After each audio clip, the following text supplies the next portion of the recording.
Good evening. Welcome to the City of Joliet City Council meeting. Tonight is Tuesday, November 7th, and we have the Honorable Mayor Terry D'Arcy presiding. We are going to have an invocation by Pastor Johannes Pushner of the Westminster Presbyterian Church at 1015 Winthrop Avenue, after which he will lead us in the Pledge of Allegiance. Thank you.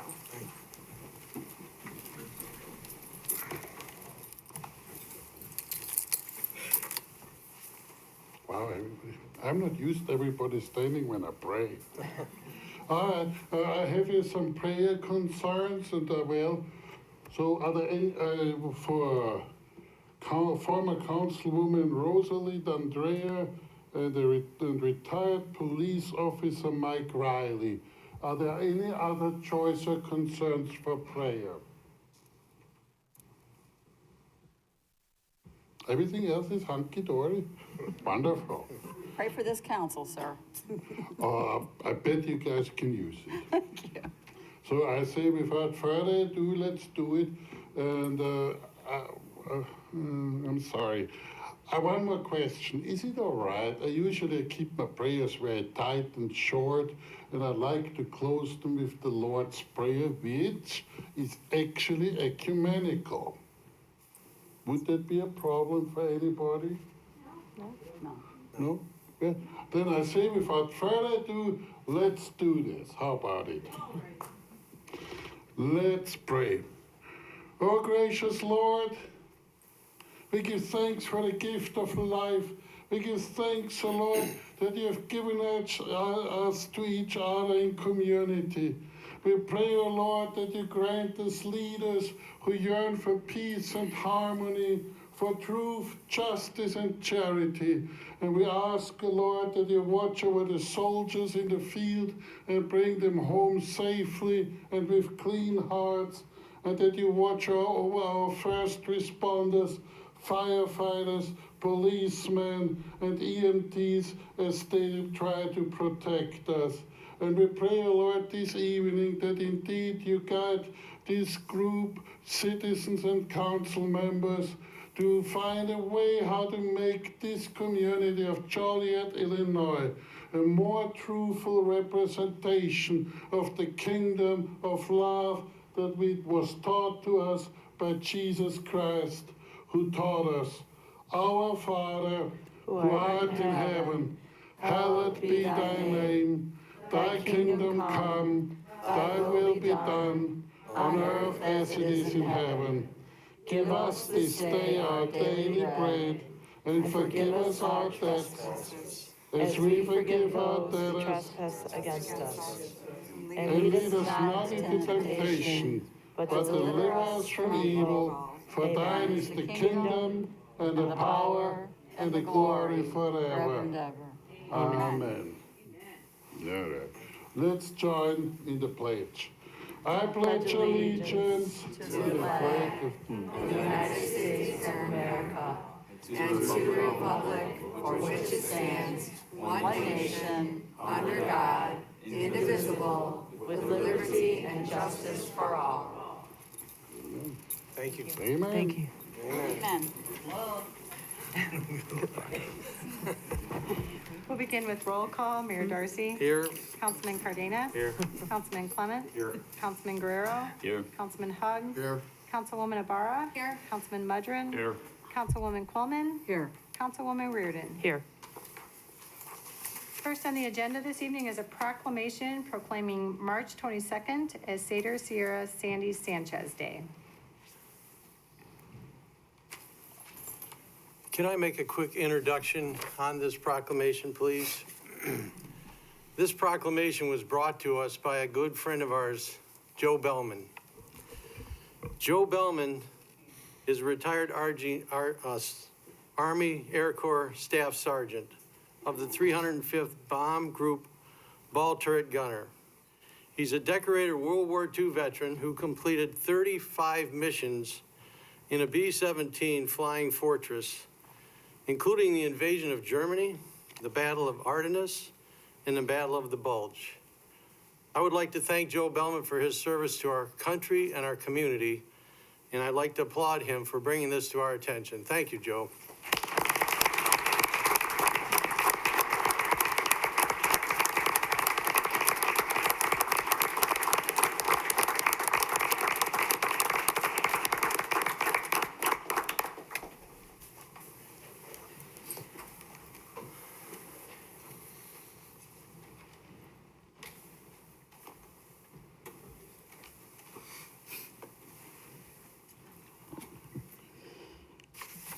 It is my great honor and privilegio to be able to read this proclamation here.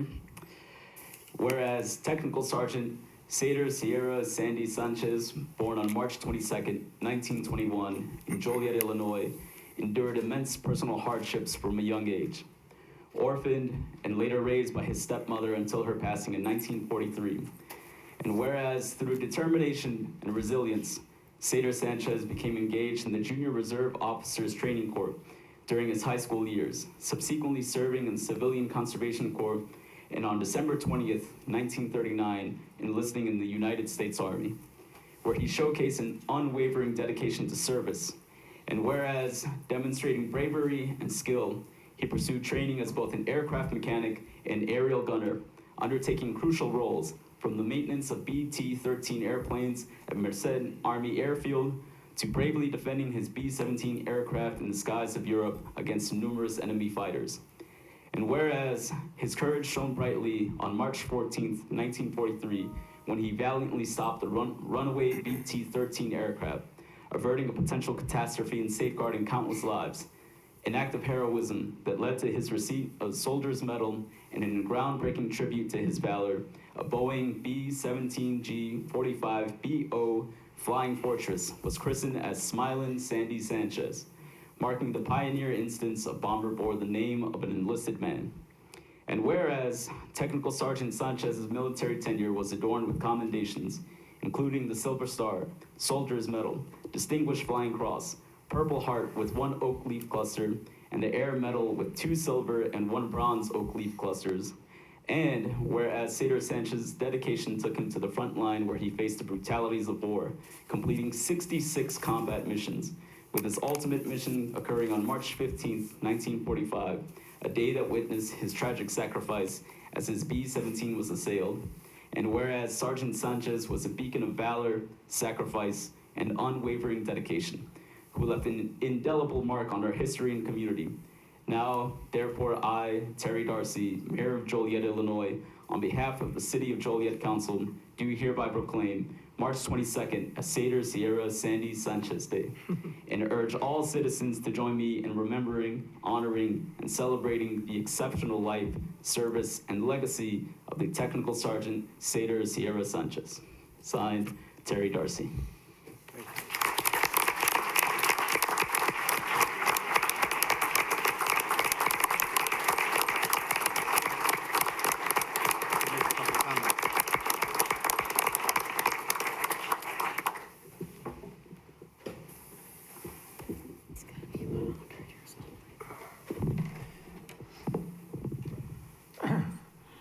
I would only like to acknowledge all the persons and people who made this possible. I'd like to thank the American Legion, TV Post, and VFW, Sader, Amy Sanchez, and all her great support. My guide here for guiding me around. My beautiful wife for all her patience, and an ex-councilman, Alex Ledesma, for all his help in having the school named Sader Sanchez, and the statue that he helped us put up on Collins Street in Joliet. I thank you all very much, and you, the City of Joliet, for being gracious to do this. Mayor and the Mayor Darcy, for his great help and support. I really appreciate it. Thank you. Thank you very much. Thank you.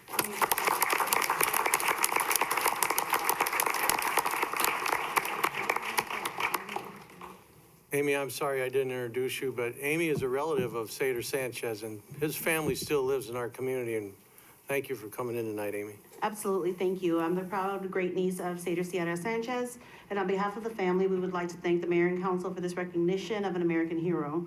We would like to acknowledge my Uncle Dan Murphy, who, for all of his time and research over the years to help bring all of his accolades to the forefront. Our family would like to thank the community, especially, we would like the community to know, especially the youth, that Sader Sanchez history is Joliet's history and that it belongs to the community. We're honored to stand on the shoulders of giants like Sader Sanchez and Mr. Bellman and all those who served. We would also like to extend the invitation to Mayor and Council for a tribute that Mr. Bellman so graciously ordered us to do annually this Saturday, starting at 3 p.m. In recognition of Sader Sanchez. We're gonna have a great tribute going there, and every year, the Collins Street Neighborhood Council and other leaders are committing to recognizing all veterans that come from our neighborhood in recognition of their support and their service to our country. Thank you very much. Thank you, Amy.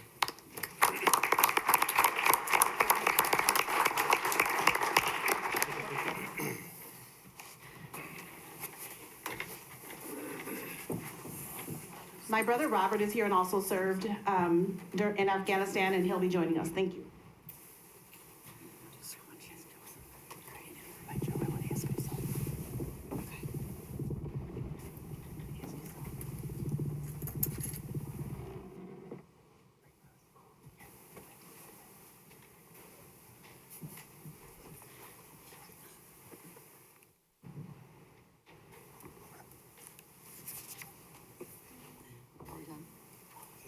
Everybody good? Thank you.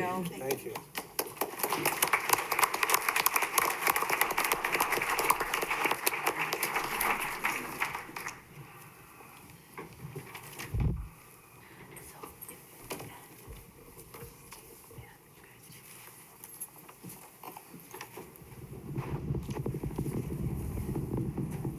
Next is a proclamation recognizing and honoring the St. Paul's the Apostle Catholic School of Joliet fifth grade girls volleyball team Tri-County Catholic Conference Championship. Right.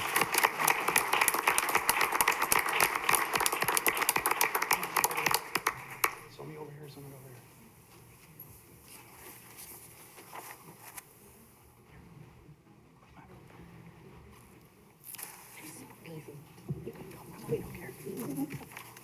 I don't know who's more excited, me or the girls.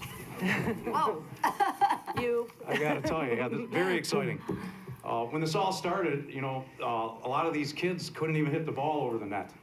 And, you know, a lot of the family, parents and myself, we would watch these girls, and it would be like they'd win one game, and then 2 games, and then 3 and 4 and 5, and kept going, and we're like, I think we have something here. So it was very exciting.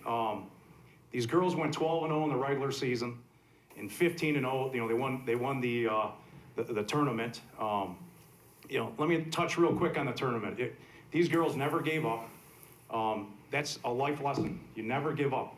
When you're down, you just keep going. You don't give up. And here's the reason: they lost the first set, won the second set in the championship. They were down a point. It was 15-14. There was a service error by the other team. Holy Family, what a great team. What a great battle that these two teams had. But there was a service error. It was then 15-15, and the Hammer, there she is. This one here, 10-year-old. I never saw a 10-year-old hit the ball so hard overhand. But she ended up serving 2 more, and the girls ended up winning the championship. And they went 15-0. And I just thought it was very significant. Anybody that plays sports ever, when you play sports, to go undefeated, I mean, you're going to think about this, maybe not now, but when you're an adult, to go undefeated in anything in sports is very significant. So I just want to read the proclamation. So proud of you girls. Again, life lessons. You represented the school very well. You represented Joliet very well. You girls are a class act, and you should be proud of yourselves. And the coach, too, one more thing. Coach Karen Paul, she played all these girls. When they were down a set, everybody played. And you don't see that every day, right? Everybody wants to win and win and win, and they don't think of the big picture. Everybody played, and everybody did a phenomenal job. So here's the proclamation. Proclamation. Whereas on October 11, 2023, the 5th grade girls volleyball team of St. Paul the Apostle Catholic School, Joliet, finished the regular season undefeated with a record of 12-0 in the Tri-County Catholic Conference. Whereas the girls began practicing in August and experienced difficulty with serving the ball over the net and bumping and passing the ball as well. Whereas as the season progressed, their skills not only improved greatly, but they started working as a team by communicating with each other, giving 110% as they fought for every point, supporting one another, whether great plays or errors were made, and always displayed sportsmanship. Besides learning these valuable lifelong skills, the girls formed long-lasting friendships. Whereas on October 20th, 2023, the St. Paul's fifth grade girls volleyball team, the Giants, then entered the Tri-County Catholic Conference Tournament as the #1 seed in the girls 5A blue level. The Giants won 2 matches to play in the championship game. Whereas on October 28, 2023, the St. Paul's fifth grade girls volleyball team captured the Tri-County Catholic Conference Championship title. The Giants finished with a 15-0 overall season-ending record. Whereas the fifth grade team, coached by Karen Paul, consisted of Eva Alamio, Carson Clement, Riley Dieter, Ava Gamino, Gwendolyn Hardy, who is ill, she's not able to be here, so I hope she feels better, Brooklyn Paul, Yasmin Valencia, Peyton Weiss, and Lillian Wilhelmy. Now therefore, I, Terry Darcy, Mayor of the City of Joliet, Illinois, on behalf of the Joliet City Council, do hereby recognize and honor the St. Paul the Apostle Catholic School of Joliet on their athletic achievement. We thank them for the positive publicity they have brought to the City of Joliet. Signed today, November 7th, 2023, by our Honorable Mayor Terry Darcy.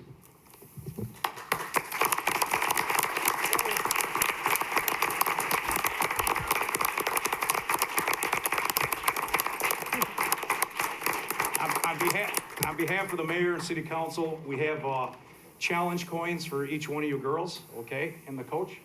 And if coach, if you want to say a few words.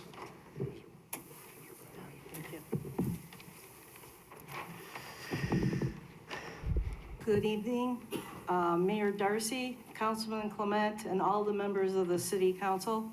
On behalf of the St. Paul's fifth grade girls volleyball team, Mrs. Kramerich, our principal, Father Mark Cody, our pastor, our parents who have been over the top supportive, and myself, I'd like to thank you for this great honor that the girls will forever remember.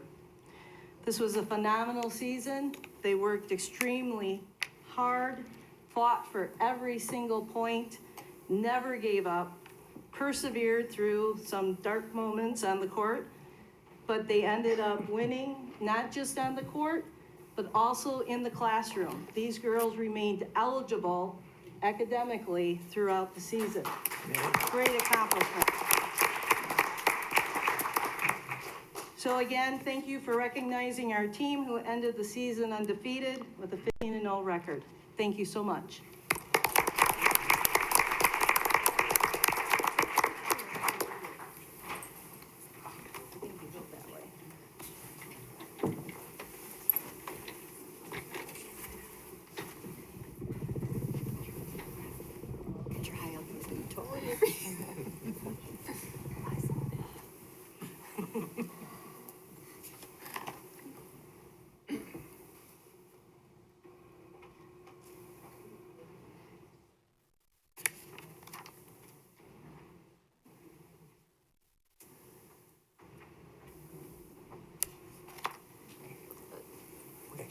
Thank you so much. Thank you.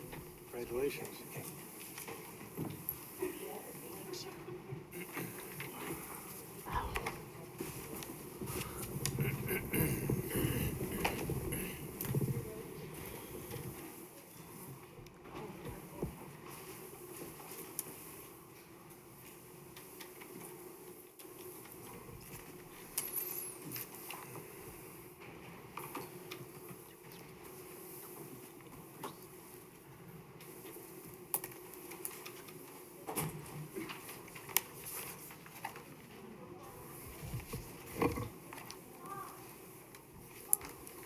And next is the approval of the agenda. Is there a motion to approve the agenda as written? So moved. Second. Been motioned and seconded to approve. Councilman Cardenas? Aye. Councilman Clement? Aye. Councilman Guerrero? Aye. Councilman Hug? Aye. Councilwoman Abara? Aye. Councilman Mudrin? Aye. Councilwoman Coleman? Aye. Councilwoman Reardon? Aye. Mayor Darcy? Aye. Motion carried. Citizens to be heard on agenda items. Jim Lanham. How's everyone doing?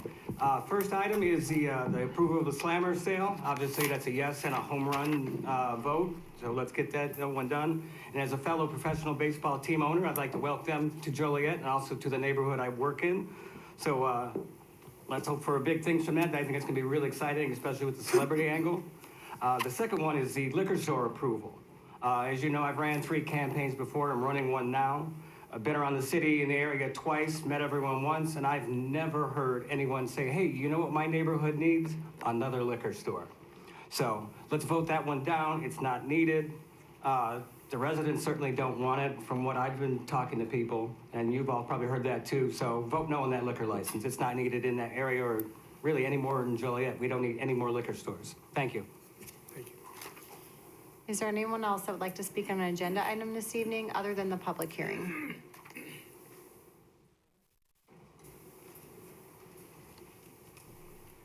Good evening. Hi, my name is Trista Graves Brown, and I was brought up in Joliet on the south side of Joliet. And first of all, I wanted to to thank Chief Evans and Deputy Matlock and all the detectives for finding and arresting the person that killed that young man in that same area where they want that liquor store at. So I really want to give a hand up to them to never stop tirelessly making sure that that person was arrested. So I really appreciate that. And this just brings me back to the point. I want to know to whoever wants this liquor store. I was brought up in Joliet, and I want to know, why would you choose an area where you put a liquor store in already an impoverished neighborhood? We're looking for a come up, not a let down. A neighborhood who's looking for schools and recreation centers, basketball fields, courts, grocery stores, and after school programs. A neighborhood that's looking to be empowered up, not liquored up. A neighborhood that's struggling with diversity and lack of resources and after school programs for their children. A neighborhood that wants you to take back that liquor store back to your own hood.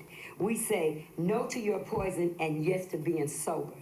We ask you to go and find another community and a city to pimp, because the South Side neighborhood is not the one. Thank you. Thank you.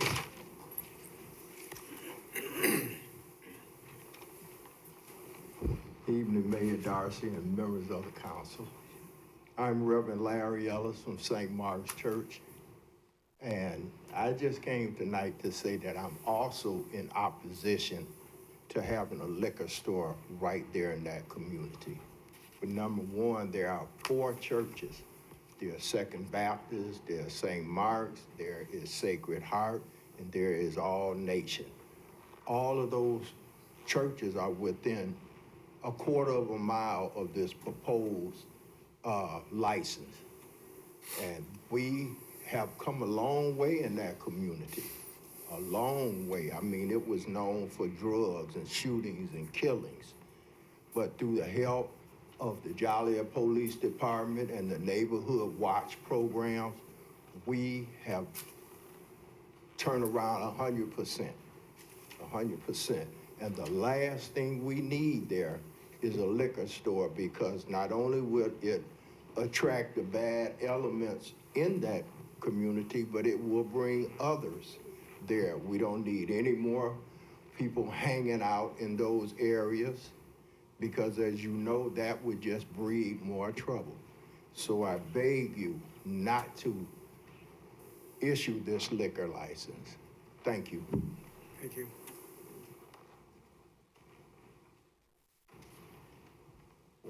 Good evening, councilmen and women. My name is Luther Johnson. I'm the owner and CEO of History on Wheels concerning the Cassidy home. I apologize for missing the pre-council meeting yesterday. I wasn't here to answer questions that were brought forth, but I will be here today for those who have questions concerning the Cassidy house and the issues surrounding the building.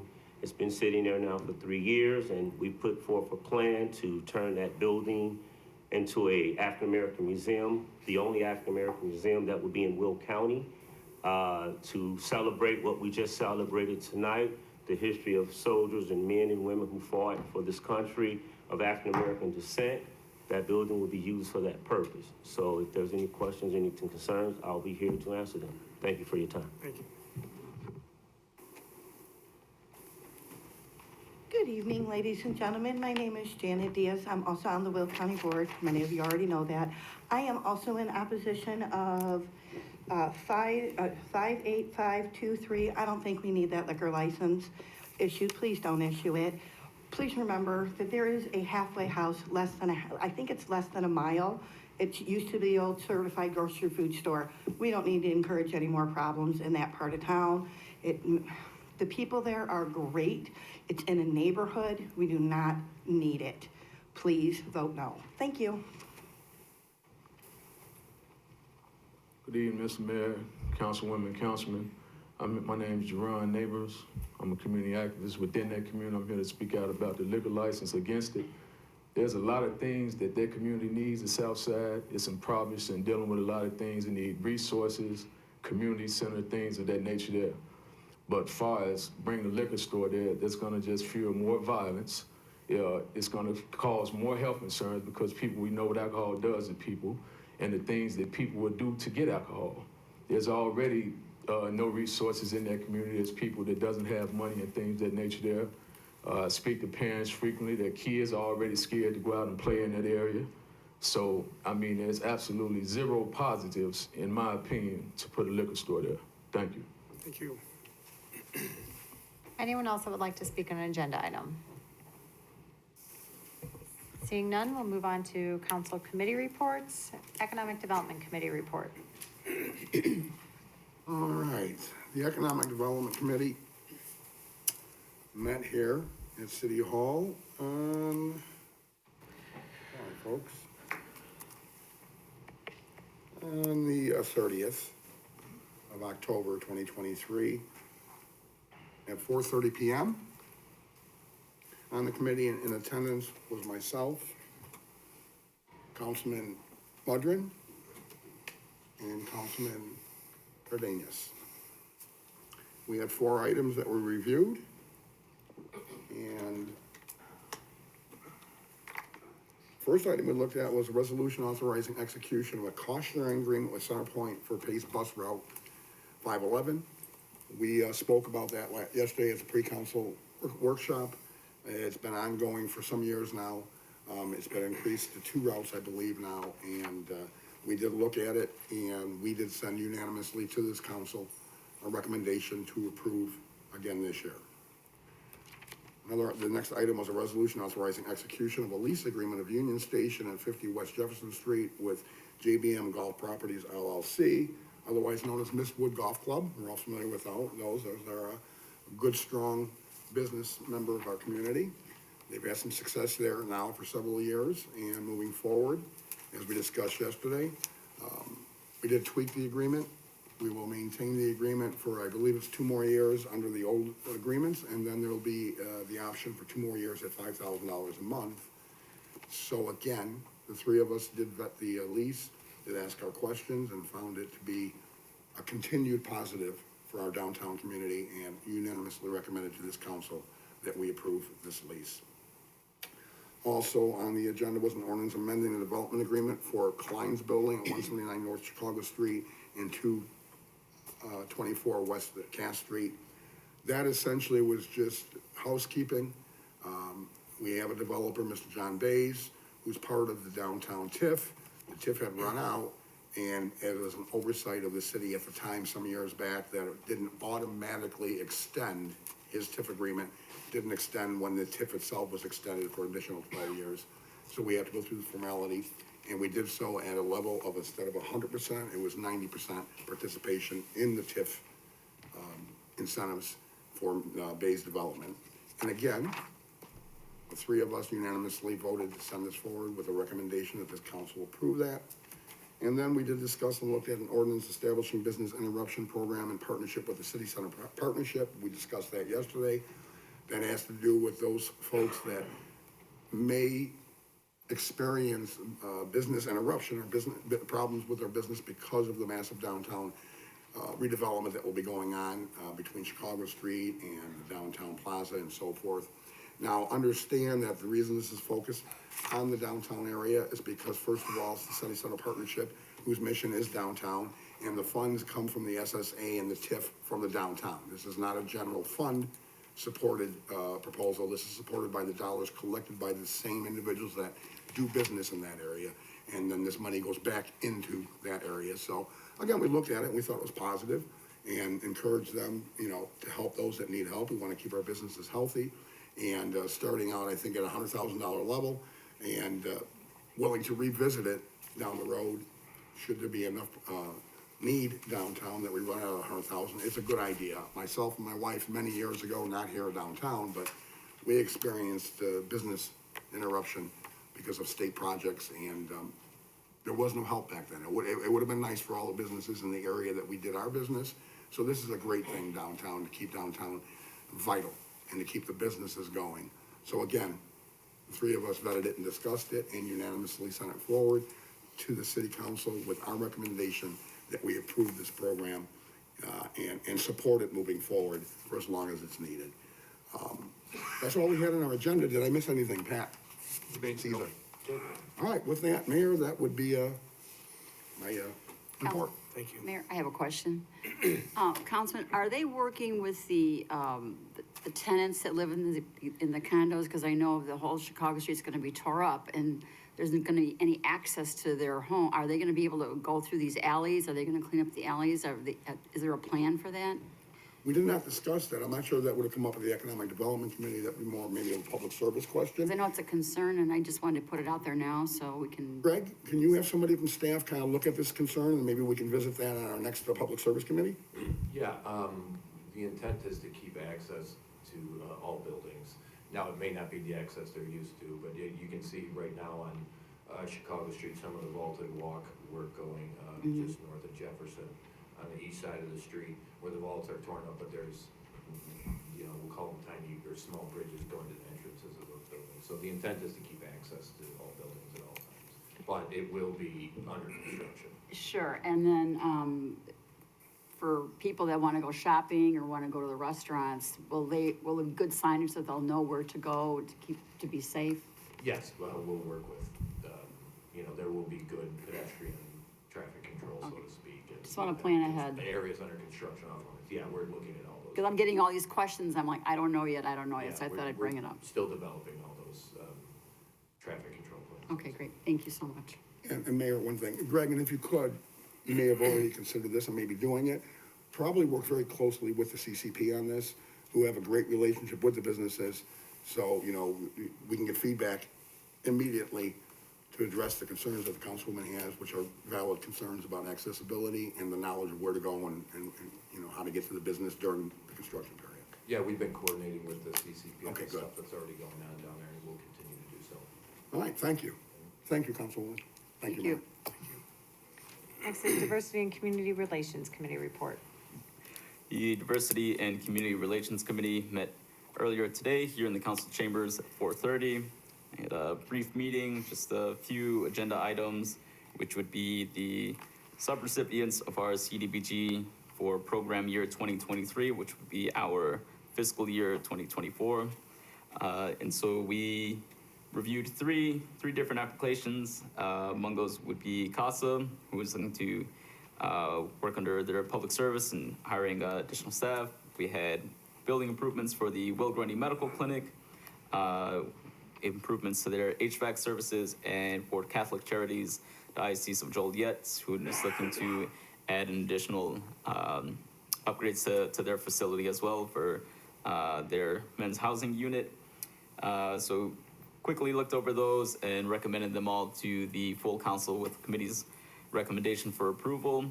And then just a few points of clarification that we went over sort of the CDBG process as a whole, just as a reminder to the public, anybody who might be interested in the program. There are regulations that we have to follow, guidelines that we have to follow on how we distribute those funds. So there's different categories that are these programs are eligible under, some of which have limitations and caps to the amount of funding that can be utilized. We have in the past done workshops for different agencies first-time applicants who would be interested in becoming CDBG recipients. So we did this previously in February, where there were 56 different representatives or organizations who were in attendance, which is a significant markup from the outreach that we've previously done. I think in years past, one of the sort of critiques of CDBG has been that it's been sort of the same pool of organizations that are awarded. And so I think we've done a great deal in increasing our outreach efforts and making sure that everybody is aware of the program and has an opportunity to apply. It can be a bit of an undertaking to navigate the application process. So there will be another workshop. We haven't set an exact date yet, but it will be for February of 2024 for the following round of applications. And anybody who thinks of an organization that might be eligible, we encourage them to attend that workshop. Let's see, Joe, anything else?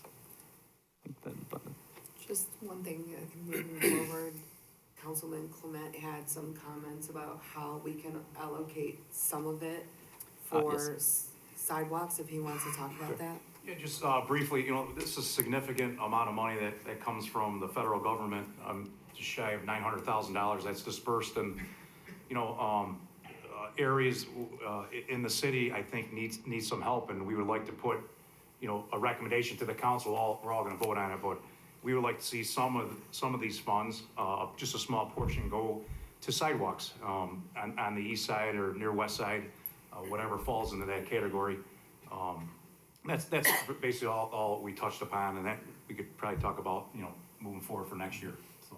So there was a portion that was designated for sidewalks, and I think we're still going through a process of identifying which geographic area within the city would be where that would be best applied. And it's just from a logistics standpoint, it'd be very difficult to do small stretches, little strips of sidewalk here and there. So we're looking to see where it's congruent, where it would be most effective to apply that. So 3 items that we looked at, again, we recommended to the full council for approval, and those will be on our agenda in December. So with that, that would be our report. Thank you. Public Safety Committee report. Okay, Public Safety met here in council chambers at 5:30 today with Councilwoman Reardon and Councilman Clement and myself on the committee with Deputy Chief Botsam, Deputy Chief Matlock, Chief Carey, and Chief Evans were also in attendance.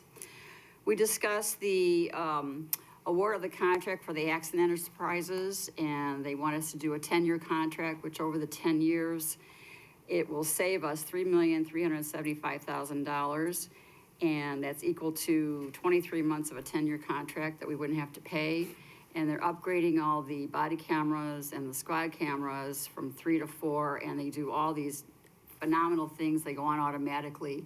And we will be getting an email from the young lady, Julie Bosek, who was here to explain all of that, and she'll be sending all of us copies of what the cameras will do and what they don't do and the data that they're able to keep. And so we agreed to send that to the full council, and that will be on November 21st. And let's see, then there was the ordinance, the execution of the intergovernmental agreement with the Tri-County Auto Task Force. We discussed that in length. And when it comes back to the council for the ordinance, there will be a long explanation on what's going on and how the job descriptions and who's going to be in charge of what with what experience. And there's a shortage right now of police officers. It is tonight on our agenda. It's on tonight? Yeah. Oh, okay. Well, then let's have Chief Evans come up here. You want to explain it a little bit, Chief? I thought it was going on the 21st, sorry.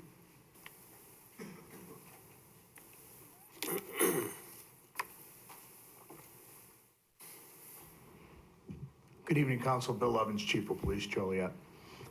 What we're asking for today is a modification of the MOU that we've signed with several different agencies for the TCAT, which is the Tri-County Auto Theft Task Force. At the retirement of Sergeant Ed Grizzle from our agency, who is currently serving as the director, we're going to bump up Kankakee Sergeant Zach Johnson into the directorship position and move Officer Ayala, who is a Joliet police officer and currently a group supervisor for the TCAT organization, into the deputy director position of TCAT. Both director and deputy director have extensive experience in TCAT, have supervised TCAT members, and have participated in several different task forces, including the TCAT. Between the two of them, they have about 14 or 15 years of experience just in the TCAT alone. Having Officer Ayala in a leadership role there will make the transition very smooth with the city of Joliet because he is a Joliet police officer. We're asking for you to approve this. This has already been approved by the policy board on TCAT, and it's already been approved by our command staff. We had painstaking hours making discussions over this to make sure that this was the right decision. We're not asking to alleviate a Joliet supervisor from that position. We're just asking to give us a little bit of time so that we can get more resources into our agency to be able to float them a supervisor from the Joliet Police Department. So this is a temporary thing. We hope they have this accomplished within a year. As it stands right now, the Joliet Police Department is anywhere from 6 to 8 supervisors short. As of January, we're going to have 3 more retirements. So we're lacking in our supervisor areas. We want to make sure we keep our talent at home until we have the right amount of supervision here in Joliet before we loan anybody out to a task force. So in a nutshell, that's pretty much it. Does anyone have any questions? Thank you, Chief. Thank you. And we'll revisit this contract in another year. So hopefully by then we'll have everybody at fully staffed. And the last thing was Fire Chief Carey came up to talk about the Thrive Order program. That's been a success, and we had allotted $400,000. Well, they only need about half of that. So what they're going to do with the other funding, the program is still thriving. It's not going to go anywhere, but the rest of that money is going to be used for capital improvements from their miscellaneous fund. And did I catch everything? That's it? Okay, that concludes our report. Thank you. Thank you. Public Service Committee report. Public Service Committee met here at City Hall in this council chambers yesterday at 4:30 p.m. And on the committee in attendance was Councilman Guerrero, Councilman Mudrin, and myself. Settle in, folks, it was a lengthy agenda. So the good news is the bulk of the contracts were setting up next year's initial purchase of chemicals required for our water treatment, particularly, and sewer. We do that every year at the end of the year, and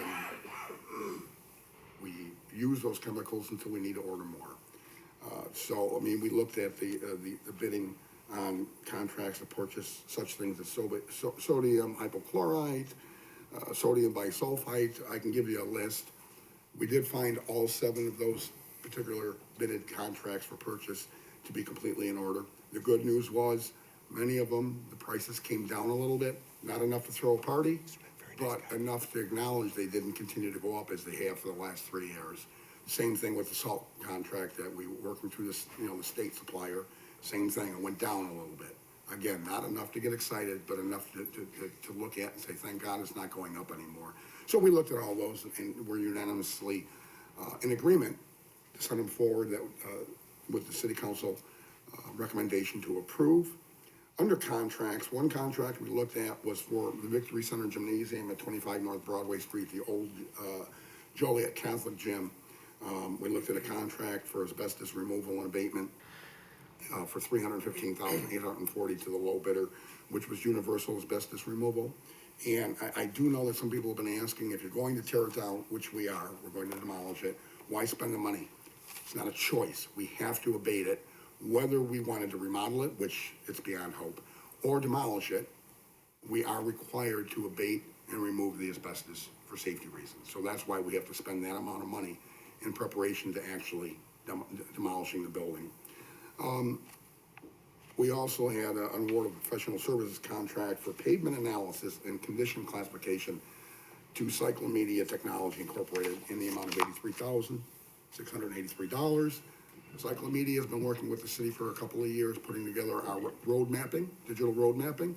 And now with that data, they have a product that actually can analyze and prioritize which streets need to be fixed and in what urgency.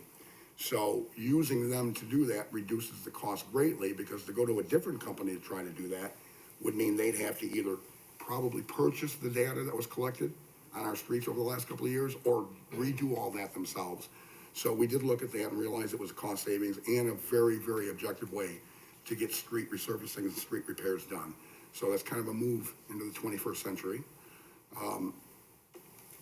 Then we also had a professional services agreement for an audit of non-revenue water billing to EMA. Long and the short of it, X amount of millions of gallons of water come into the city system, is pumped into the system, X amount is billed, the rest is money not collected, it's water loss. So the audit determines, are there people who don't have properly functioning meters, particularly say commercial, industrial? Are there leaks, which we have an ongoing program to detect leaks, and this all ties into the alternative water source project, where we're required by the compact for the Lake Michigan water to reduce our water loss to below 10%. So it's a necessary program, and we did also determine, and correct me if I'm wrong, Allison, we may have approximately 3,000 meters. We've gone wireless, and this company also has our account to read our wireless. Many of you folks that, in your houses in Joliet, remember over the last 4 or 5 years, you had people come in and replace your water meter. It's now wireless. Nobody has to physically come in.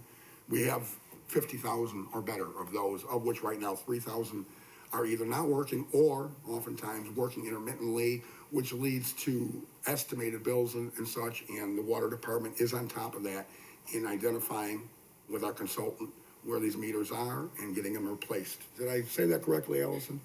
Okay. Now, there's a couple of other items I wanted to point out. Again, I'm looking at all the contracts for chemicals. Nobody wants to hear about that. I mean, if you do, if you find that interesting, you certainly are welcome to go to our website and read the details on each one of these chemicals. Look, we looked at some contracts for some defective pumps for our water systems, to have them replaced or repaired.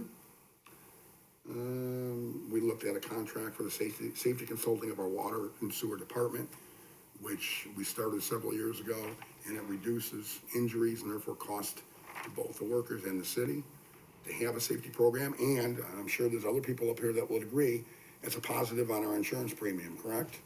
To have a working safety program and a handbook to go with it. We did look at the purchase of a Ford Interceptor for the police department.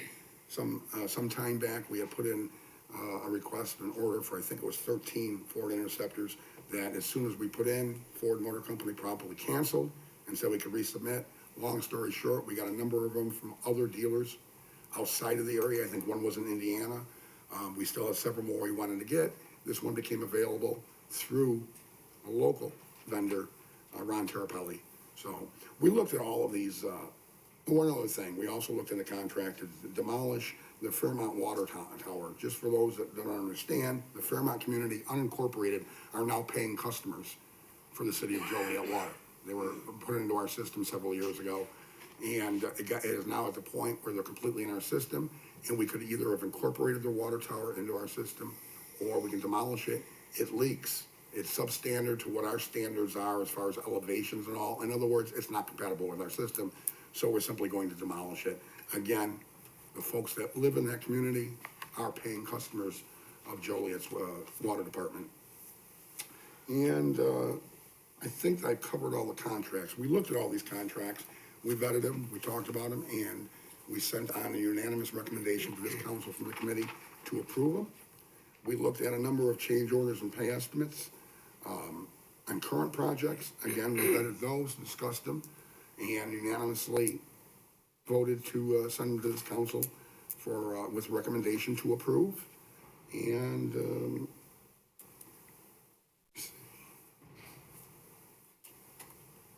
nope, that's pretty much it. Did I miss any big items without going into the weeds, guys? No. On the smaller contracts? No. So with that, You're gonna need to wipe that look of excitement off your face, Mayor. I know, I'm an exciting guy. I'm looking at the chemicals, Larry. I'm studying that. See? So with that, Mayor, Thank you. that is my report from the Public Service Committee. Stadium Committee report. The Stadium Committee met yesterday, Monday, November 6th, 4:30 in the room outside of Chambers. In attendance were myself, Councilwoman Reardon, and Councilman Clement. We had, other than approval of the minutes, one item only. Very exciting, approval of the sale of greater than 50% of the Joliet Community Baseball Entertainment LLC, also known as the Slammers. And we did vote unanimously to send that to the full council. I just want to say a couple of things about this meeting. Nick Sanchez, I'm probably gonna butcher your name, I'm sorry, Nick. And Heather Mills will stay on for continuity, which I thought was amazing. And also the owners are super excited about this opportunity. They were extremely passionate about the city and all of the opportunity here. Michael Vack, Night Train is the boss of the applesauce, along with Bill Murray. And they did say that they're very happy to be here. If anyone is a Bill Murray fan, he is super involved and he does attend games, just so everybody knows. Their focus is on customer service in baseball, and the owners are extremely accessible.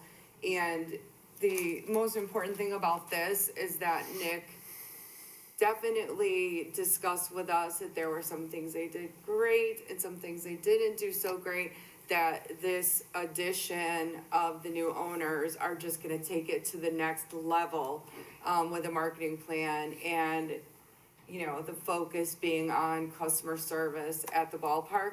So we are extremely excited. That room has never been so filled before.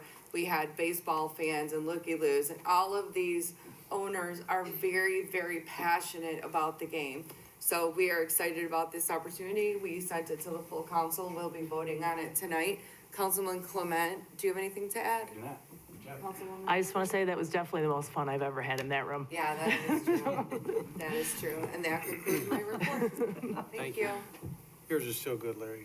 Oh, I know, I'm in second place. Hey, I got a question now that Mr. Murray, Bill Murray's gonna be part owner. Are we gonna be repeating the same day over and over and over again?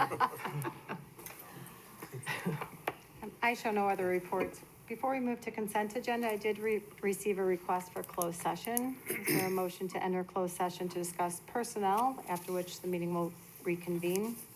So moved. Second. Been motion seconded to approve. Councilman Clement? Aye. Councilman Guerrero? Aye. Councilman Hug? Aye. Councilwoman Navarro? Aye. Councilman Mudrin? Aye. Councilwoman Coleman? Aye.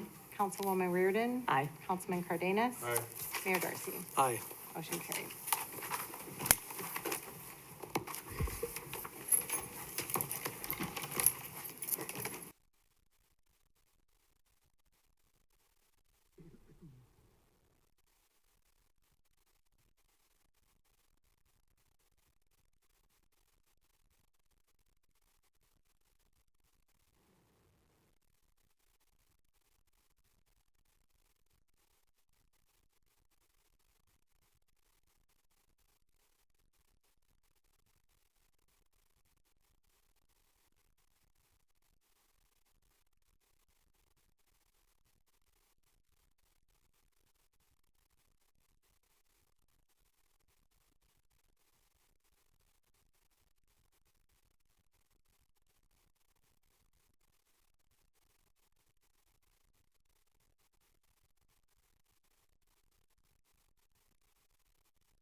here?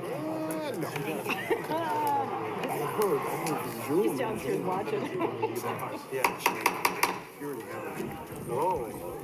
We're gonna continue the city council meeting. That's law and order there. Let the record show the meeting is now reconvened at 7:33 PM, and we have the mayor and full council present. Next is consent agenda. Approval of the minutes. It's recommended the minutes of the pre-council meeting held on October 16th, 2023, the minutes of the council meeting held on October 17th, 2023, and the minutes of the special council meeting held on October 30th, 2023.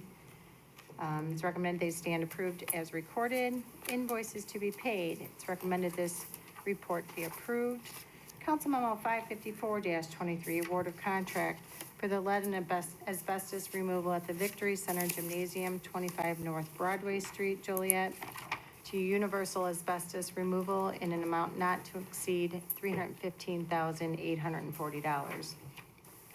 Council Memo 555-23, change order number 1 for the Caton Farm Road water main improvements to PT Farrow Construction Company in the amount of $489,620.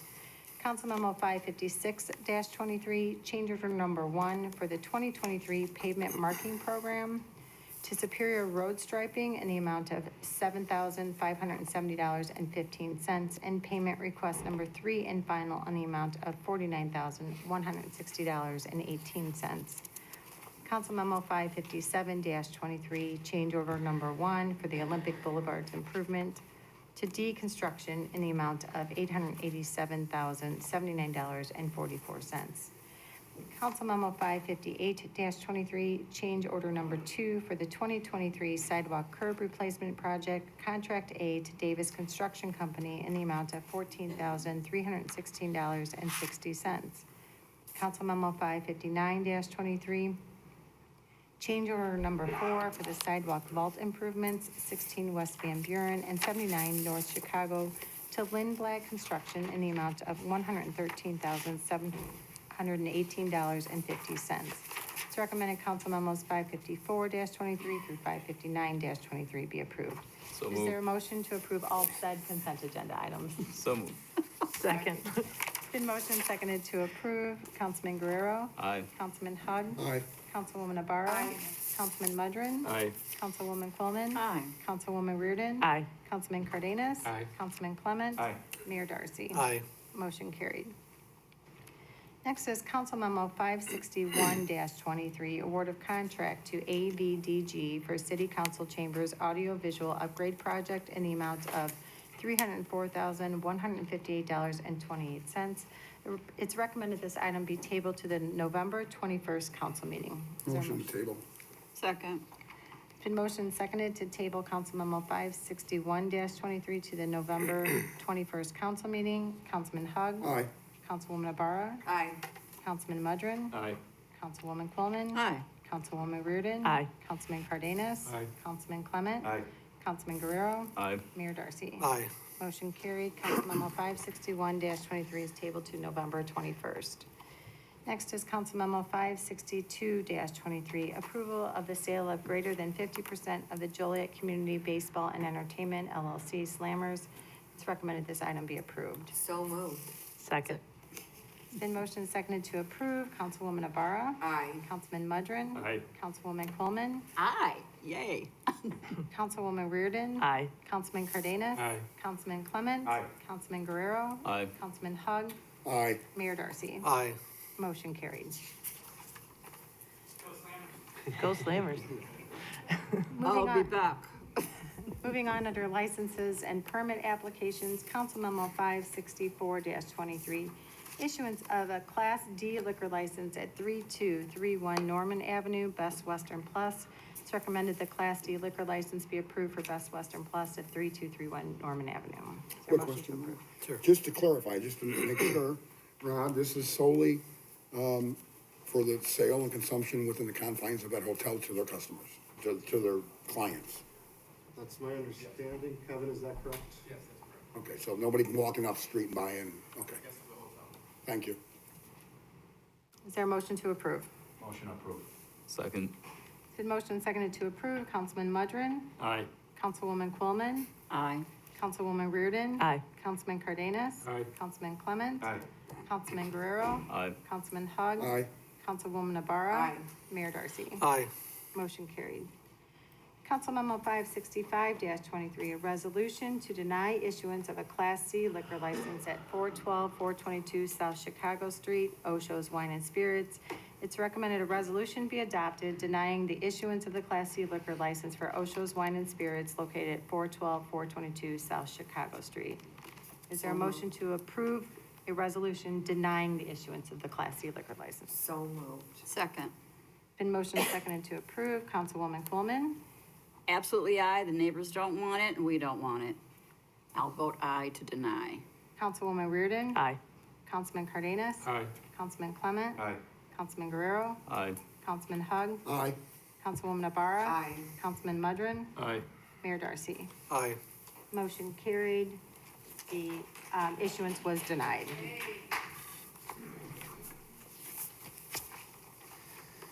Next is a public hearing. Council Memo 567-23, a public hearing for a resolution approving a First Amendment to the All-In Campus LLC annexation agreement. An updated agreement was placed at the Diaz this evening. The only change was at the request of the adjacent developer. It makes an expiration of 1 year after execution and can apply for extensions if the construction is not completed. So this is a public hearing, so comments would be in order at this time. Is there anyone that would like to speak during the public hearing? Where is this?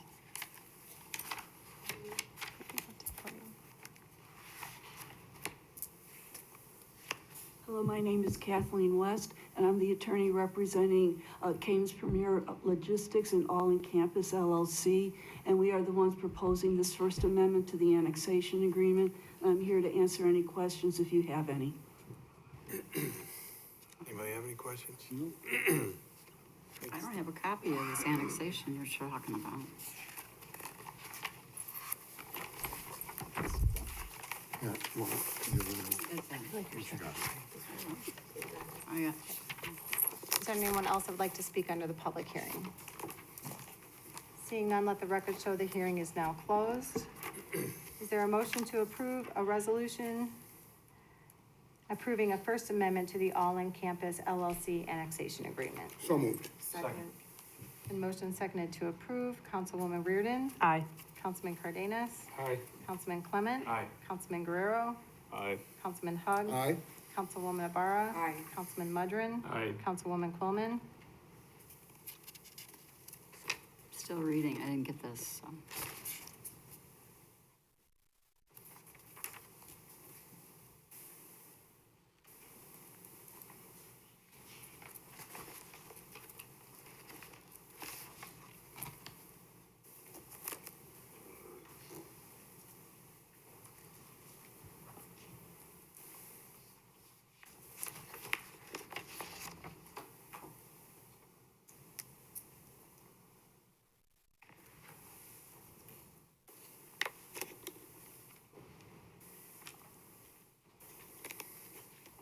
How about aye? Mayor Darcy. Aye. Motion carried. Under ordinances, Council Memo 569-23, an ordinance approving an amendment to an intergovernmental cooperative planning and boundary agreement between the Village of Plainfield and the City of Joliet. It's recommended said ordinance be adopted. So moved. Second. Been motion seconded to approve. Councilman Cardenas. Aye. Councilman Clement. Aye. Councilman Guerrero. Aye. Councilman Hug. Aye. Councilwoman Navarro. Aye. Councilman Mudrin. Aye. Councilwoman Quillman. Aye. Councilwoman Reardon. Aye. Mayor Darcy. Aye. Motion carried. Council Memo 570-23, an ordinance for the levy and assessment of taxes for the fiscal year beginning January 1st, 2023 and ending December 31st, 2023, in and for the 1996 Joliet Special Service Area Number 14, Joliet City Center. It's recommended that ordinance be adopted. So moved. Second. Been motion seconded to approve. Councilman Clement. Aye. Councilman Guerrero. Aye. Councilman Hug. Aye. Councilwoman Navarro. Aye. Councilman Mudrin. Aye. Councilwoman Coleman. Aye. Councilwoman Reardon. Aye. Councilman Cardenas. Aye. Mayor Darcy. Aye. Motion carried. Council Memo 571-23, an ordinance authorizing the execution of an intergovernmental agreement for the Tri-County Auto Theft Task Force. It's recommended said ordinance be adopted. Move to approve. Second. In motion seconded to approve, Councilman Guerrero. Aye. Councilman Hug. Aye. Councilwoman Ibarra. Aye. Councilman Mudrin. Aye. Councilwoman Coleman. Aye. Councilwoman Reardon. Aye. Councilman Cardenas. Aye. Councilman Clement. Aye. Mayor Darcy. Aye. Motion carried. Council Memo 572-23, an ordinance for the levy and assessment of taxes for the fiscal year beginning January 1st, 2023 and ending December 31st, 2023, in and for the 2009 Joliet Special Service Area Number 7 Park Hill Subdivision. It's recommended that ordinance be adopted. So moved. Second. It's been motioned and seconded to approve. Councilman Hug. Aye. Councilwoman Ibarra. Aye. Councilman Mudrin. Aye. Councilwoman Coleman. Aye. Councilwoman Reardon. Aye. Councilman Cardenas. Aye. Councilman Clement. Aye. Councilman Guerrero. Aye. Mayor Darcy. Aye. Motion carried. Council Memo 573-23, an ordinance abating the taxes heretofore levied for the year 2023 to pay debt service on $3,665,000 general obligation bonds, Series 2020A, and $6,535,000 general obligation bonds, Series 2020B, and $93,595,000 general obligation bonds, Series 2022 of the City of Joliet, Will, and Kendall County, Illinois, of the City of Joliet, Will, and Kendall counties. It's recommended said ordinance be adopted. So moved. Second. In motion and seconded to approve, Councilwoman Ibarra. Aye. Councilman Mudrin. Aye. Councilwoman Coleman. Aye. Councilwoman Reardon. Councilman Cardenas. Aye. Councilman Clement. Aye. Councilman Guerrero. Aye. Councilman Hug. Aye. Mayor Darcy. Aye. Motion carried. Council Memo 574-23, ordinances and resolution associated with the planned unit development of Rock Run Collection subdivision. This includes an ordinance approving a preliminary planned unit development of Rock Run Collection subdivision, an ordinance approving a final planned unit development of Rock Run Collection subdivision, and a resolution proving an amendment to a development agreement for planned unit development of Rock Run Collection subdivision. It's recommended said ordinances and resolution be adopted. So moved. Second. It's been motioned and seconded to approve. Councilman Mudrin. Aye. Councilwoman Coleman. No.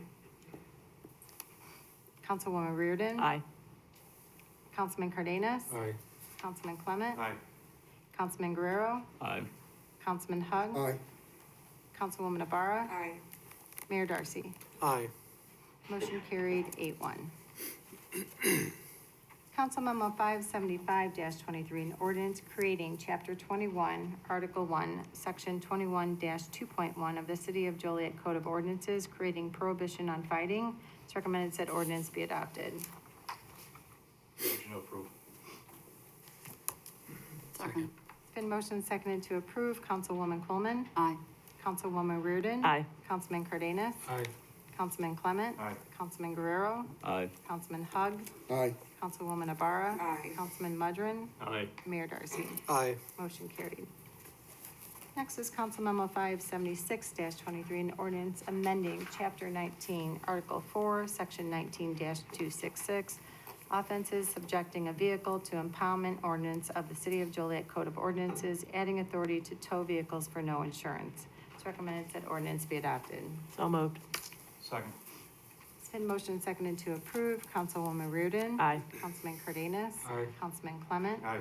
Councilman Guerrero. Aye. Councilman Hug. Aye. Councilwoman Ibarra. Aye. Councilman Mudrin. Aye. Councilwoman Coleman. Aye. Mayor Darcy. Aye. Motion carried.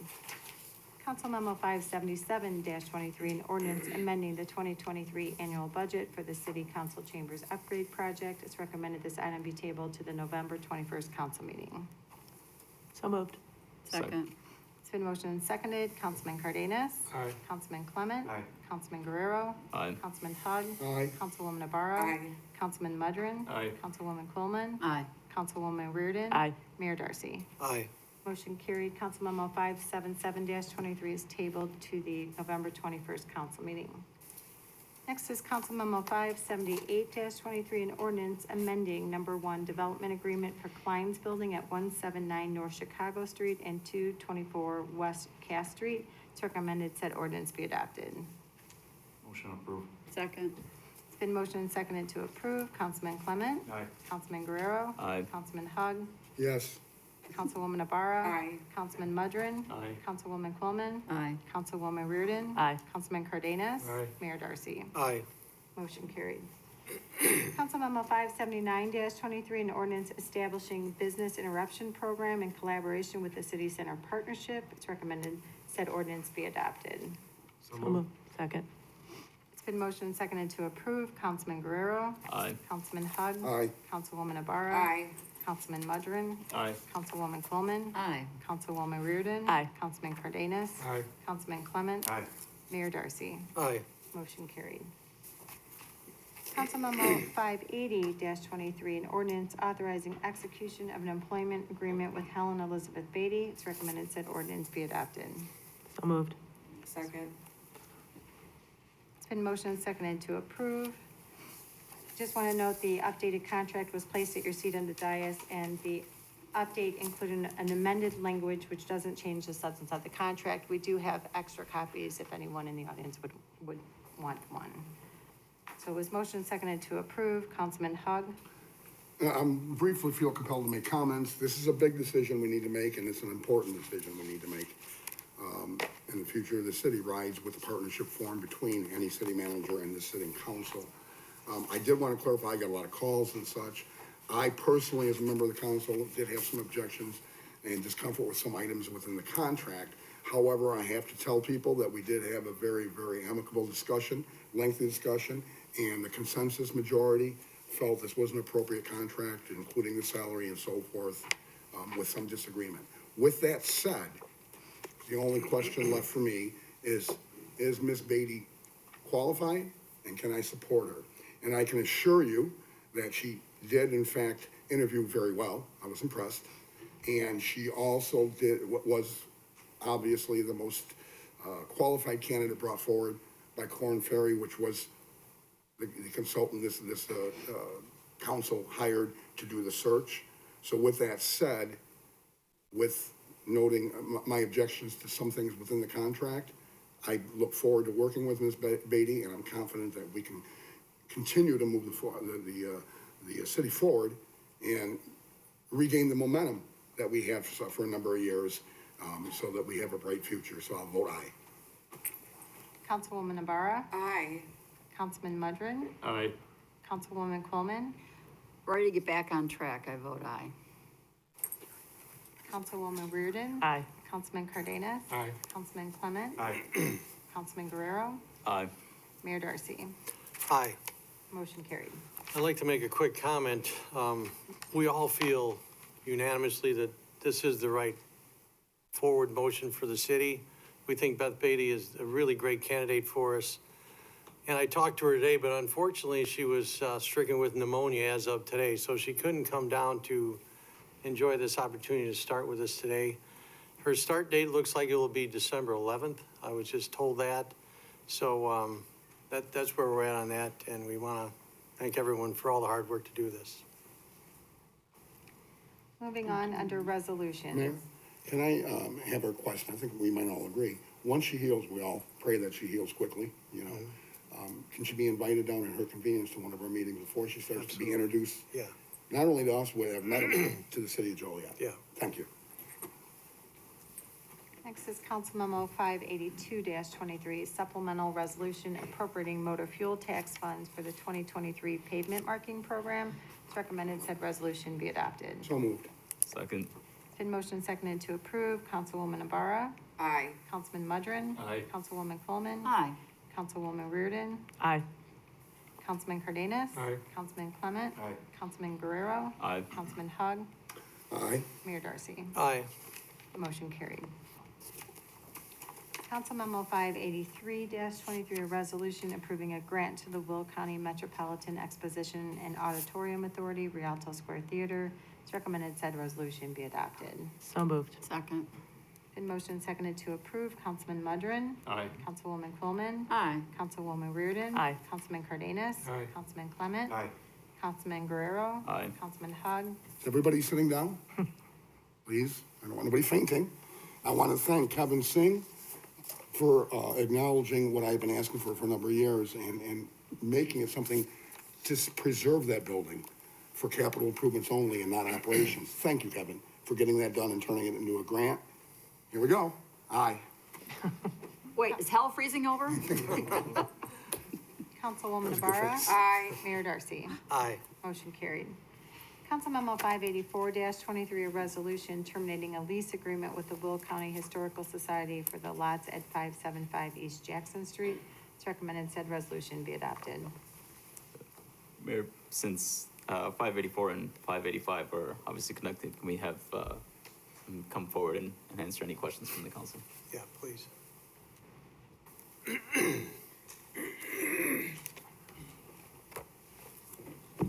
Good evening.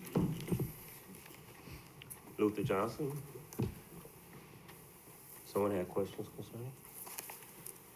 Yeah. Go ahead. My concern, I was looking at the proposal of what you have planned for the building itself and everything, and it just seems a little modest, so to speak, to say that the numbers it's gonna take to refurbish that building. And wondering if there are other plans or other ideas that might come with that, or if we could possibly table this just to get some more, defined numbers on that, because I think we had some of the numbers that we were looking at, just don't see how we can revive that building with the proposed numbers. What you have in front of you is not the total cost to do the complete renovation. Right. It's in stages. I'm a 501c3, so what you have in front of you was a plan to, when I first initiated, was to be in the summertime when we first started this project, and that was to secure it, get the windows in it, get security cameras, windows, alarm systems, get the vacant lot, get the trash removed. So that was stage one. Stage two was to then to go in and map out what we needed to do here with the architect and things of that nature. So I broke it down in stages. When we do that, those stages as we raise funds to do so. The problem that I have run into is that it is hard to raise funds as a nonprofit for a building that I had no title or no interest to. It would appear that I'm defrauded. Hey, give me money for this building, and if I ran, and then I defrauded the public. So to protect myself and my company and my own integrity, I wanted to have the city agree to lease me the property so you all know who I am, you all know who I'm about. So if there was any questions from anybody, large donors beyond, others, the Thorntons, the Home Depots, the Lowe's, the other private entities, you guys vetted me, so to speak. And then with Sandy Vasquez from the Historical Society, then I would take over the property altogether because they own the building. This is why I haven't signed the quitclaim deed yet, because I hadn't gotten squared with you all. So the numbers you see is a progression. And I'm basing off something that was done at the Moni Creamery with the architect who we released. They started that creamery with $25,000. And once it got going, the Amazon and the community kicked in and said, this is a viable project and it's something we need. So the building that we have, and I don't know if any of the council members have been in it, it's a modern building on the inside. The only thing historical remaining is the shell. That's the Joliet limestone. That was in a viable apartment building back in 2017 and 2018. So there's not the imagination walking in, you seeing all these old creaky floors and original, none of that exists. The flyer places are all been removed. Basically, it's the shell. And so what we're gonna come and do, we're gonna gut it out and see just to make sure that there's nothing historic in the walls, and then have the architect do the designs to make it the museum. So I kind of staged it. Overall, if you wanted me to give you a price of exactly what it would cost, that is pretty impossible to do until we actually got in it. But if I had to give you a price based on what I've seen from the creamery and other projects, you're looking between $200,000 to $400,000 to complete this project. And that's being modest from what the vision that I have for it. But you have to still purchase a lot next door, correct? I have not, I haven't. I mean, that's something that needs to be purchased though in order for this to work. Well, again, I wouldn't purchase a lot until I knew I had the lease. So I'll be buying a lot if I didn't get the lease, if that would have made sense. I guess there's just a lot of, there's a lot of questions So I'm wondering if we can table this to then. But I do have one for you, Councilman. The problem that I'm running into everyone talking about how much money do I have? How much money do you have? The building's been sitting 3 years. No one has done nothing. I'm the only one who's permitted a viable plan to get this building going, to make it a museum, to do something with it. So I would like to know what the city plan was. If I said I'm walking away, what happens to it? No group has come forward. No one has done anything. And the longer we wait, it's gonna be wintertime, and then I'm gonna be in spring, and we're just talking about a lease. We're talking about a lease to get me going, to get this project started, so that I can raise funds to get it moving. That's where I'm at with it. Mayor, if I might just address Councilman Cardenas' questions too, because I think a similar conversation was had at the committee level when this came up, and I think as the committee worked through that, I think as Mr. Johnson just portrayed, nothing's happened with the building sitting there. I think your questions are certainly valid, and you're recognizing that there is a bit of a leap of faith to get from stage 1 to stage 2 to stage 3. But if we don't start, nothing happens, and I think that's why the committee had forwarded to you with the recommendation to move forward. That there's the most viable user or operator that we've had, and we'd like to get it moving. I guess my concern would be, yeah, just we said to give it a try, you know, and we know how right now times and fundraising is difficult, and I think you had on there where it's gonna be volunteer-based to run this museum, even when it's operational. I mean, most 501c3s are volunteer-based. Well, yeah, but you still have to pay them. I mean, they're just, you know, I redid a building and we've done other stuff, and there's a lot of expenses. I'm just concerned that although we feel this might be a viable situation, I'm asking, like you said, we have to vet and see, is it a viable situation? You know, will you be able to raise $500,000 to have this place up and running in 3 years, 2 years, and then keep it operational from there? Is where, you know, where typically I think if we had somebody, I'd have no concerns if someone came in and say, we've done 3 other museums, we have X amount of dollars, plus we already have donors lined up. Because even though I know you mentioned, you know, potentially getting some bigger donors down the road, you know, I think having donors being viable for the actual idea and the project, you know, again, I just have some concerns on that side of it. For us to do this and then it still be the same condition, and or just, like you said, maybe patch it up for the next 2 or 3 years after this. That's my concerns. Understood. Go ahead. I have some questions. Before I ask though, this is your district, Councilman Cardenas. Are you comfortable with moving forward with questions, or do you want a table? Oh, you could ask me. Okay. Absolutely. It's your I'm not district. against this project, right? I mean, I just want to make sure that we can, hopefully it's viable. Go ask me. Okay. So how long is your history on wheels? How long have you been in? History on Wheels has been around 5 years. Myself, I've been in Civil War reenacting, World War I reenacting for 15 years. I've been in 3 movies. I've spoke all over the country. I'm flown in everywhere to speak about the roles that African Americans played through Great War and Civil War. You can call me a subject expert on those issues. So the History on Wheels came about prior to COVID because we had a big problem. We wanted to get the message to schools, and we understood that it's hard to get kids out of their neighborhoods, so we decided to get the museum to them, and that's how we became mobile. This opportunity with the building fell in my lap when Sandy, because she knows my background, said, we have this building, we can't do anything with it. We know you have a construction background, engineering background, and et cetera, would you be willing to make it a museum? And that's how this all became about. But I hope that answered your question. Oh, it did. So you're willing to, you know, risk your time, your passion, and the resources you can gather to create what is going to be the first dedicated African-American museum in all of Will County. Yes, I am. And I am correct in that. You are, and I'm going to invest the first $25,000 of my own money.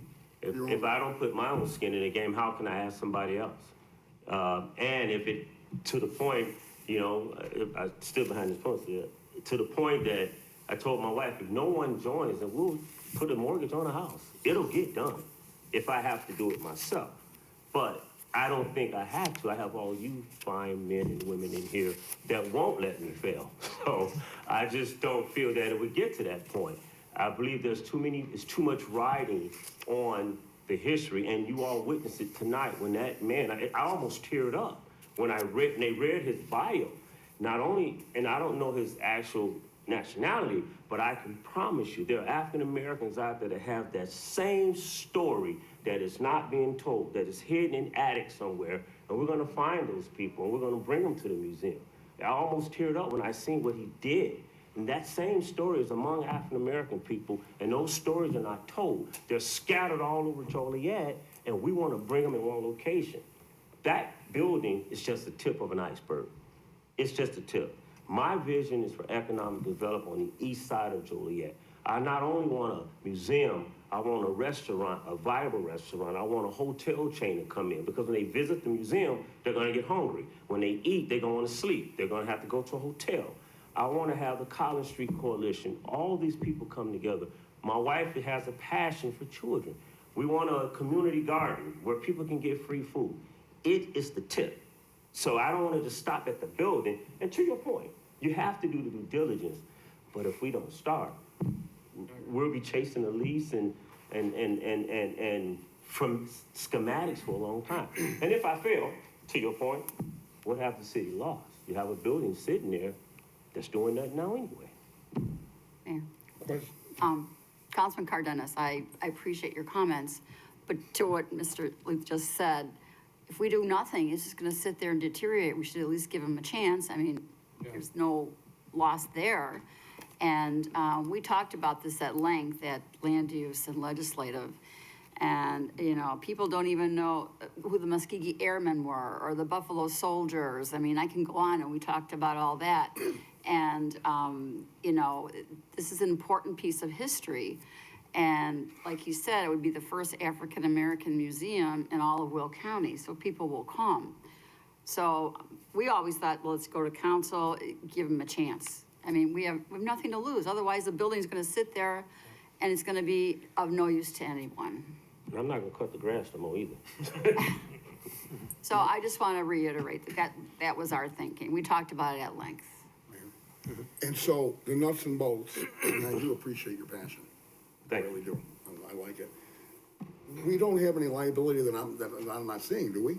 What's this would be for Todd probably? The lease itself is for what guaranteed duration?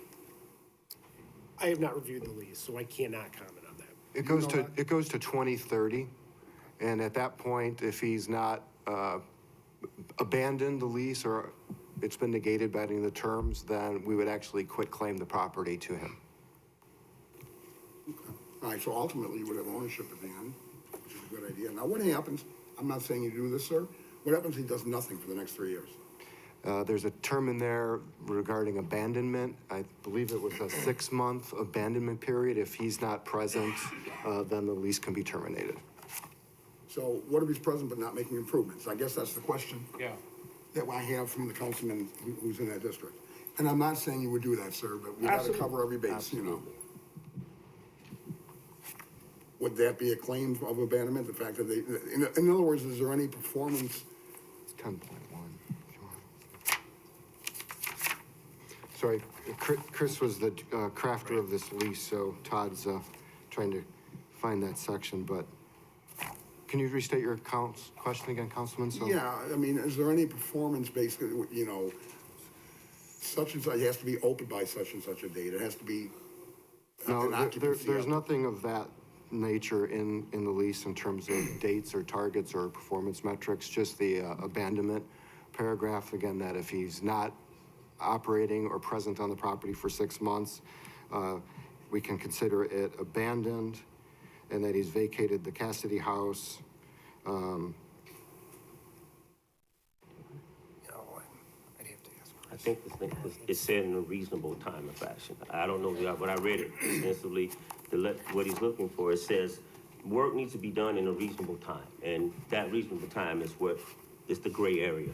But to his point, within 6 months, if nothing's done, if we walked away and didn't do anything and changed our mind, if no one is there, it was considered abandoned. But I think after spending my $25,000, I don't think I'm gonna walk away.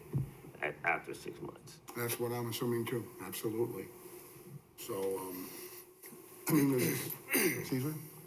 I think I would just like to table it. I called for a table, and then just I am not against it. I would support it, and I want to help in any way I can as well. But I think I just would love to try to look more of the details of what the agreement's gonna be, and then with, some guardrails to make sure that we get it done, right? Because it's been sitting there for 3 years now with nothing. And I just wanna make sure that the move that we make next is, and make sure that the property next door is being able to be a purchase and what's that gonna be, and just kind of have all that set before we move forward. So I think we table it to our next meeting in 2 weeks. That gives us 2 weeks to just kind of. And you would like to meet Absolutely. with them and with Councilman, staff? are you aware you all don't own the building? I You mean, are I aware just, of that, correct? exactly. I was just gonna clarify that, Mr. Johnson. You don't own the building, you own just the land. So I don't know if you're aware of that. But so if nothing's done with the land, that's fine, but the building itself is not owned, it's owned by the Will County Store Society. So you'll be tabling me to talk to me about a building that you really doesn't own. It's no skin in the game for the city. Just wanted to put that in. Thank you for bringing that up. I was just going to do that as well because I started to sense that maybe we wanted to make sure everyone was clear. So the city does not own the building. We only own the 3 parcels of land that the building sits on. Will County Historical Society actually has title to the building. So the intent is that we would, again, under this lease, just lease the ground to Mr. Johnson, and then he has to go get title to the building from the Will County Historical Society. So the terms of our lease are really dealing just with the ground, not with the building. So again, and not saying that it'll happen, but if it's vacant for another year, 2 years as you're trying to raise money, 3 years, 4 years, we're just, like, I guess that's just my question. It's just, how do we, or do we just, are we okay with just?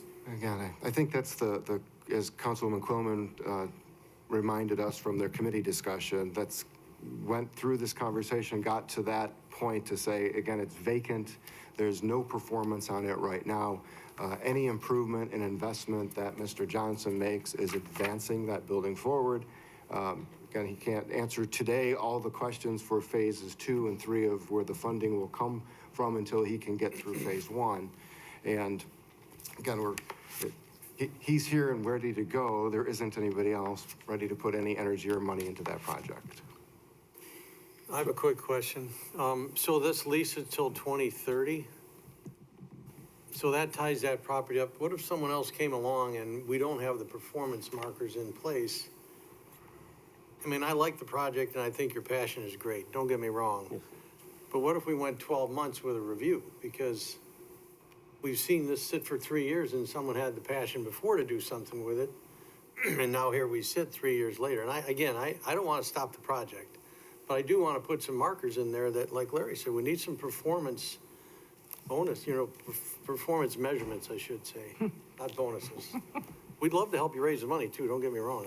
I believe in your cause. I'm gonna ask you, man. I do have a referral for you. Without a Darcy sign on it. I got a question. Thank you for clarifying it, sir and Rod. So really, we're looking to terminate the lease for the land to the Will County. Has anybody talked to the Will County Historical? Are they amicable to turn this building over to him? Yes. Oh, yeah, I can they have answer no that, but I money. don't. Okay, They so wanna get rid of they'd like to get it off their books. That's not gonna be a problem. Because I'm thinking if we terminate their lease on the land, their building's still on the land. If they don't want to turn it over to somebody else, that becomes real sticky, but you're saying that's all been worked out. Yes. Okay. I will defer to whatever the councilman from the district wants. I'm not trying to be the bad guy, but I just think, I'd like to table this, I'd motion to table. Till when? Till the next meeting. Next meeting? 21st. The 21st. Can I ask a question, Councilman? Because you want to meet with the gentleman and the staff, right? And get Just into to the get the lease. details of. Is that okay? It's only 2 weeks. That's fine. I don't know much more what I can tell the council about the land. No, I know, I just, But that's fine. I mean, I really, not to be rude, I don't know much more I can tell them about the land. You guys will be voting on the same issue about the land. Do we give them a lease or don't we? Whether the building sits whether I put $1 million or $500 in the land, the building is owned by the Will County Historical Society until I sign the quitclaim deed. But I'm willing to meet with council to make them with council and make them comfortable, and I'm willing.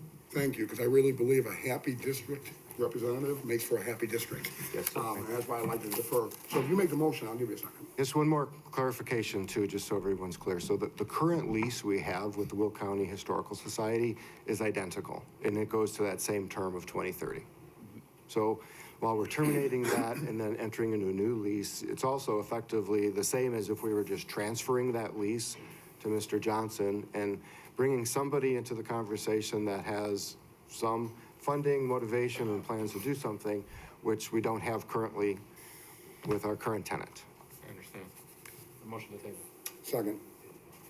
It's been motioned and seconded to table Council Memo 584-23, a resolution terminating a lease agreement with the Will County Historical Society for the lots at 575 East Jackson Street to the November 21st council meeting.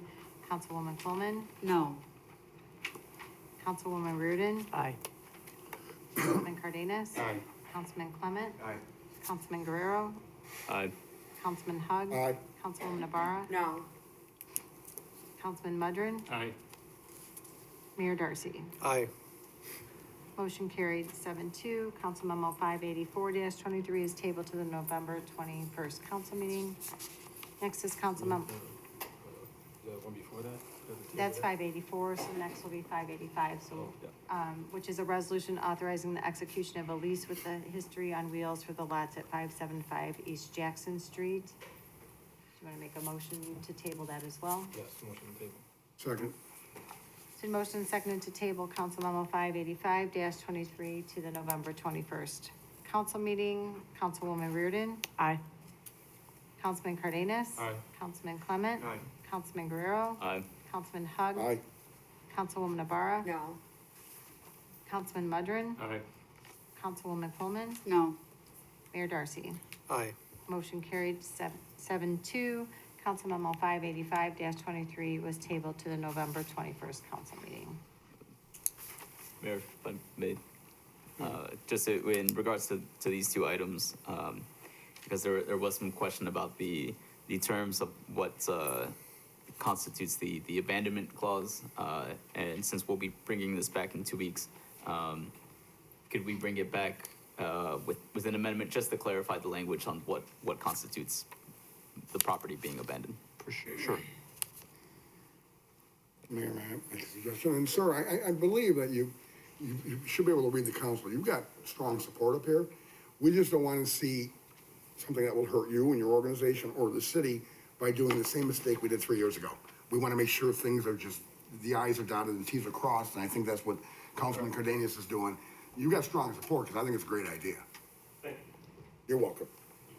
So then I will reach back out to you, Councilman. We'll set time for you and staff and Mr. Johnson. And if there's others that do want to participate as well, obviously we'll have to work around open meetings rules to do that, but we'll be happy to coordinate whatever time we need to spend with Mr. Johnson. Thank you, appreciate it.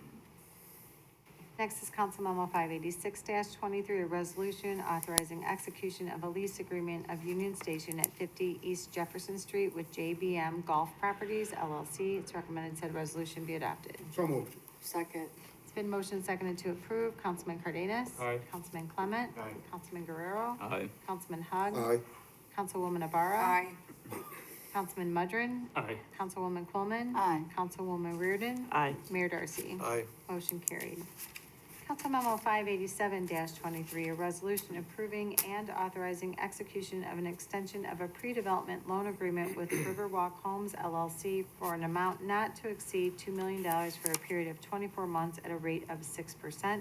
It's recommended said resolution be adopted. So move. Second. Been motioned and seconded to approve. Councilman Clement? Aye. Councilman Guerrero? Aye. Councilman Hug? Wait, they won't be striking twice tonight, no. Councilwoman Navarro? Abstain. Councilman Mudrin? Yes. Councilwoman Coleman? Aye. Councilwoman Reardon? Aye. Councilman Cardenas? Aye.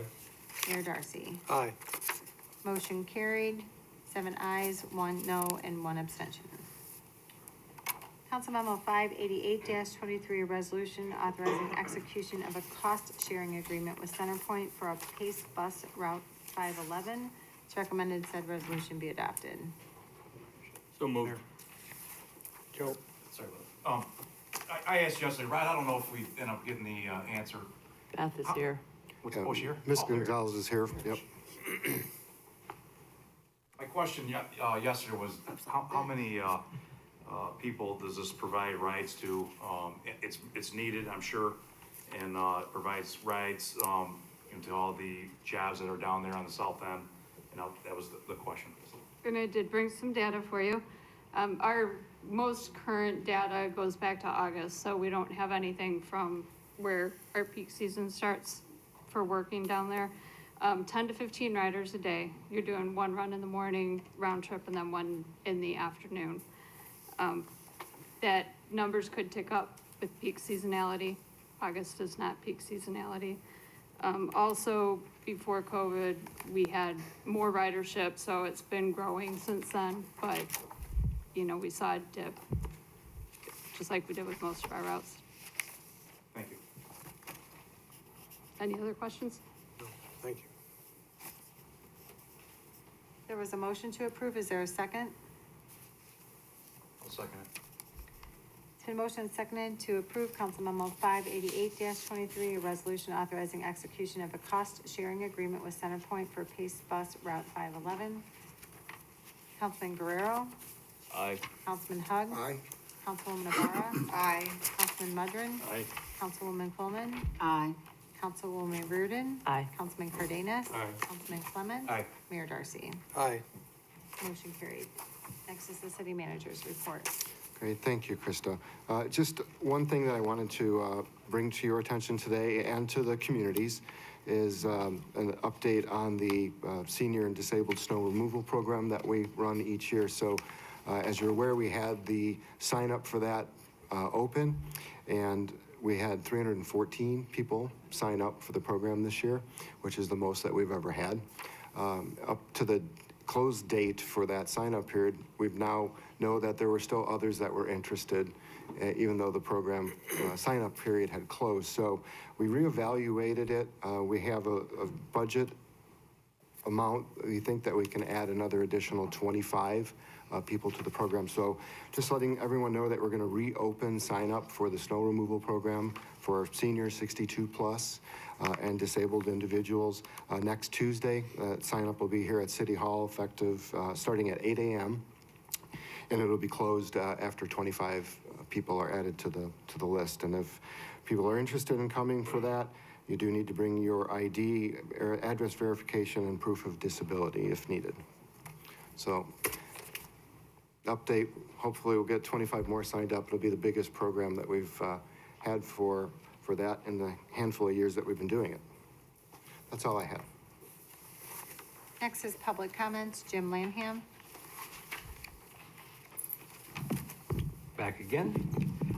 Anyway, you guys know I've been coming here since July wanting these Inspector General reports released. There's no reason that they need not be released. There's one that I've been named in and I still have not read. So please either release it publicly or give me a copy. We also need to have an ordinance now. 10 business days after an Inspector General report is completed, release it publicly, unredacted, and its related financial itemization. That should also be unredacted to see where and how this money is spent. It's no reason for secrecy. It's our money that was spent on it. Give us this information that we paid for. Now that we're getting to the end of the year, the Joliet Police Department this year has probably been involved in several extraordinary moments. Those officers have performed above and beyond the call of duty, and I hope that they are presented commendations for their actions. I know that's probably in the works, and if that's either public or private, if we could please do that, I'm sure it's planned. Going back to the recent attempt by Joliet Township to waste $8.6 million of our tax dollars that was stopped. Our local legislators, when speaking to Mayor Darcy, told him, we knew nothing about this, or this is the first I heard of it. But this was funded by a $42.5 million line item in the fiscal year 2024 budget that they all voted for. House Bill 3817, Senate Bill 250. They all voted for it. One of them was the sponsor of the bill. So them telling you guys that they don't know anything about this, or if that they blindly voted to spend $42 million 500,000 of our dollars and don't know where it's going, that's pretty unacceptable. So I'd hope that you guys would question them and see, you know, going upriver or downriver, why they're voting for our money like that. Thank you. Thank you. Anyone else that would like to speak under public comments?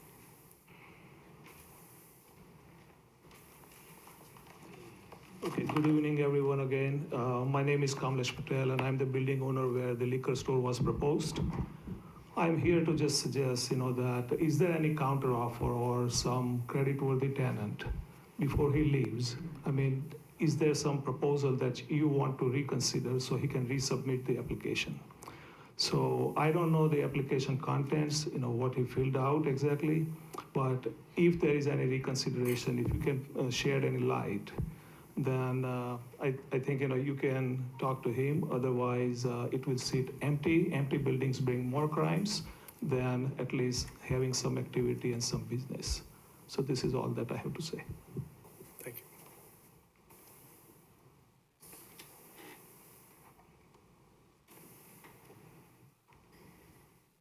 you. Mr. Mayor and all committees, yesterday I spoke yesterday too.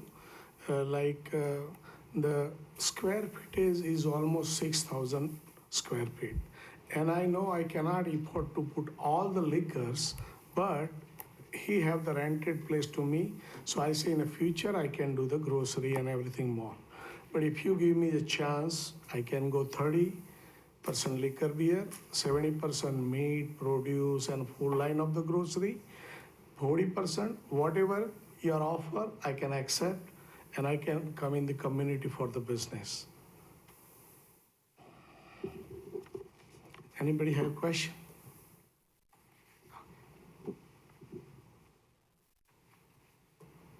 Anyone else that would like to speak this evening?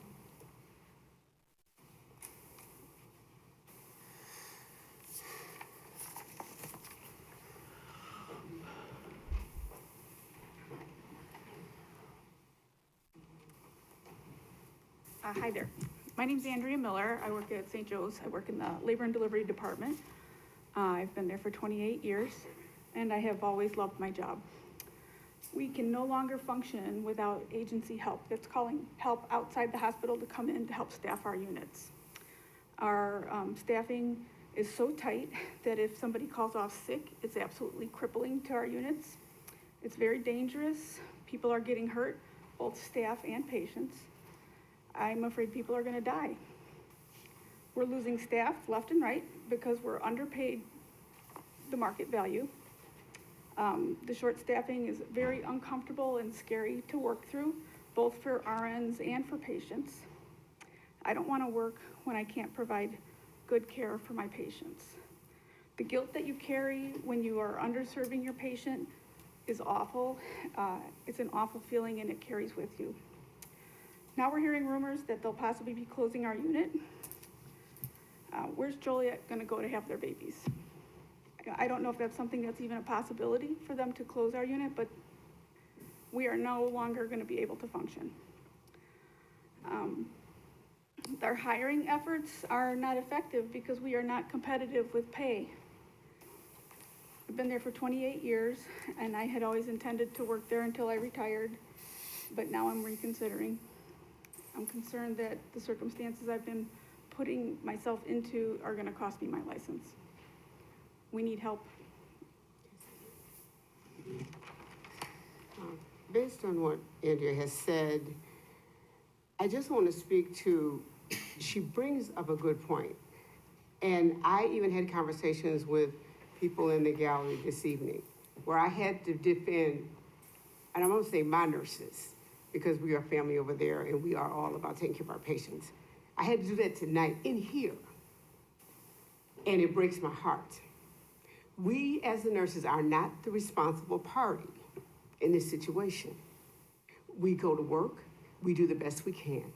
We are overburdened and no one cares. They continue, wherever we say, no, we can't, they say, yes, you will. They are adding more and more to our job description that wasn't there before. They're trying to force us to go to areas where we're not comparable or capable or knowledgeable. And we have service lines that say, no, you can't do that. But they're trying to go back to the old adage of a nurse is a nurse is a nurse. They can pull us all through, they're trying to pull us all through the hospital now to fill the gaps. But you're not gonna fill the gaps, and the result is that people in this community question me and blame us, the nurses, for what they're hearing about how bad the hospital is. They're blaming us for what exists there. I just want to go on record to say, do not do that. These nurses work hard every day. They go home, they're exhausted. Try to work a 12-hour day of critical patients all day long, who could die on you, code on you, quit breathing, choke, anything. And then you're held and you're responsible.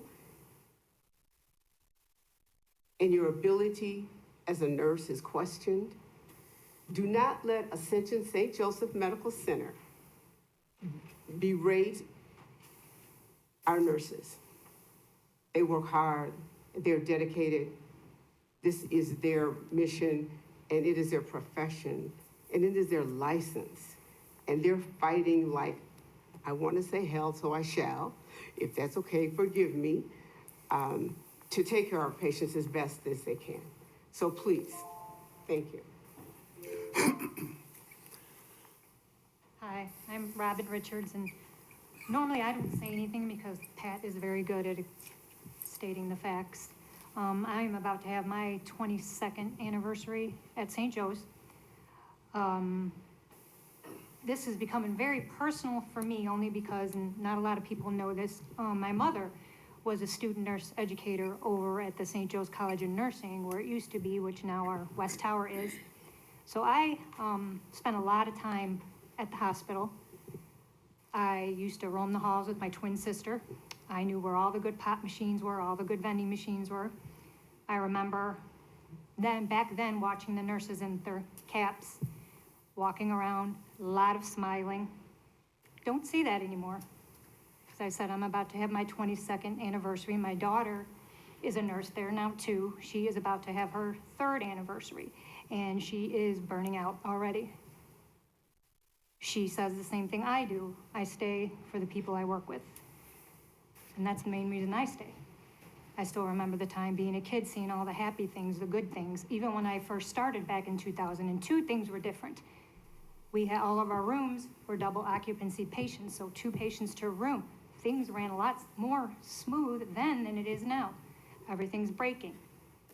You can't find this, you can't find that. I work now in same-day surgeries, basically outpatient procedures, and they keep telling us, oh no, you can't do that, we can't afford it, you can't do that, we can't afford it. Something as simple as, we have a waiting room, we have a coffee machine, the coffee machine's been broke for about a month now, they won't fix it. We used to give like airplane snacks, we called to the relatives who were waiting for their family members to come out of surgery. We now got told, oh, can't do that anymore, can't order that, we can't afford it. It's just getting really old, and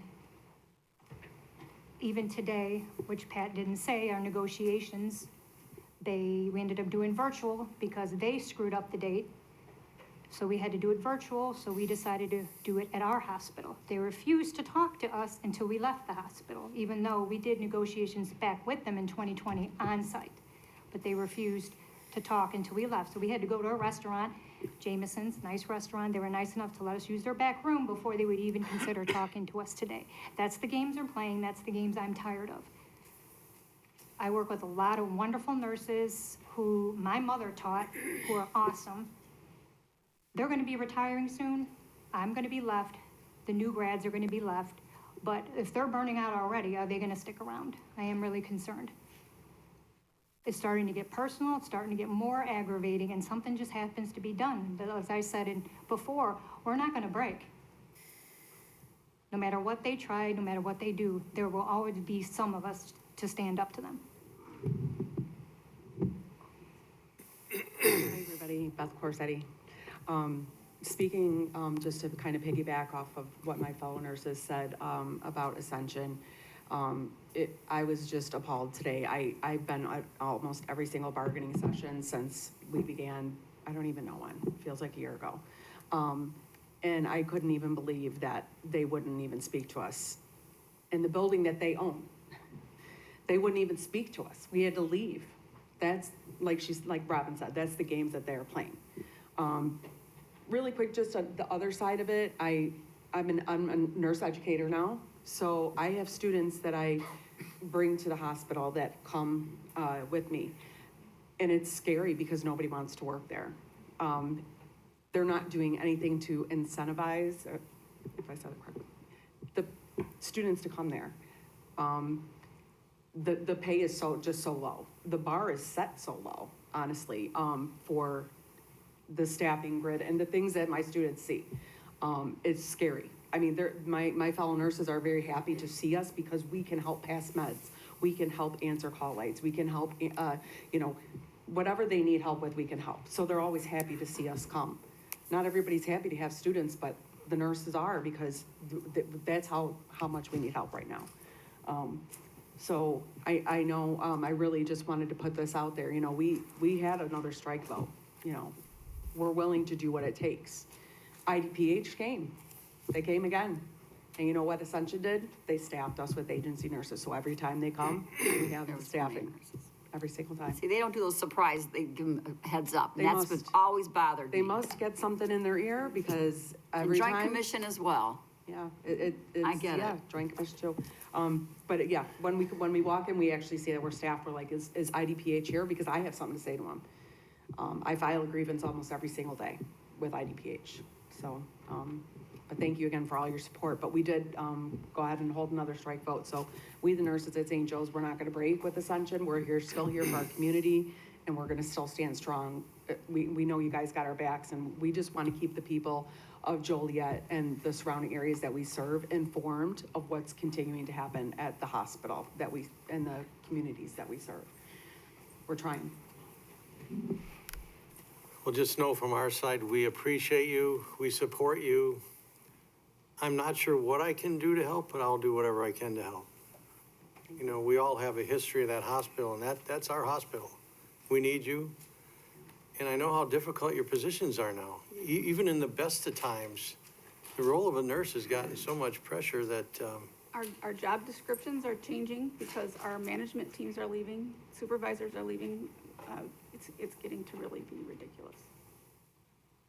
There's no one there to train the new ones either. No, and that's what I'm scared about as a nurse, experienced nurse, and then also educating student nurses that are coming in, that are getting ready to graduate, and they're running the other direction. They're running to Silver Cross.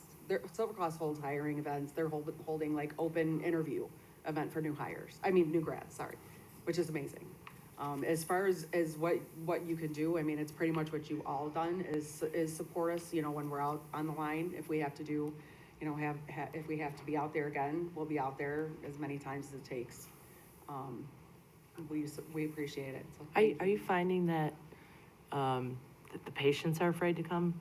Yes, very much so. Thank you so much for asking that question because that is something I was thinking about mentioning and I didn't, but I really would like to put out there that if anybody in the community has any comments, anything to say, to please reach out to any of the nurses at St. Joe's because we need to pass those messages on to Ascension, like national, not just the local Ascension that we're dealing with in Illinois, but they need to hear the impact that it's having on the patients too. I mean, they hear us all the time. But we, if anybody out in the community, reach out to the newspaper, reach out on the patch. I'm Beth Corsetti. You could reach out to me. So I just, I want them to know how they're impacting our community. So it's important that they hear those stories. I'll be out in my yard and people are walking their dogs and they're like, oh my gosh, you're the nurse at St. Joe's. I'm like, yes.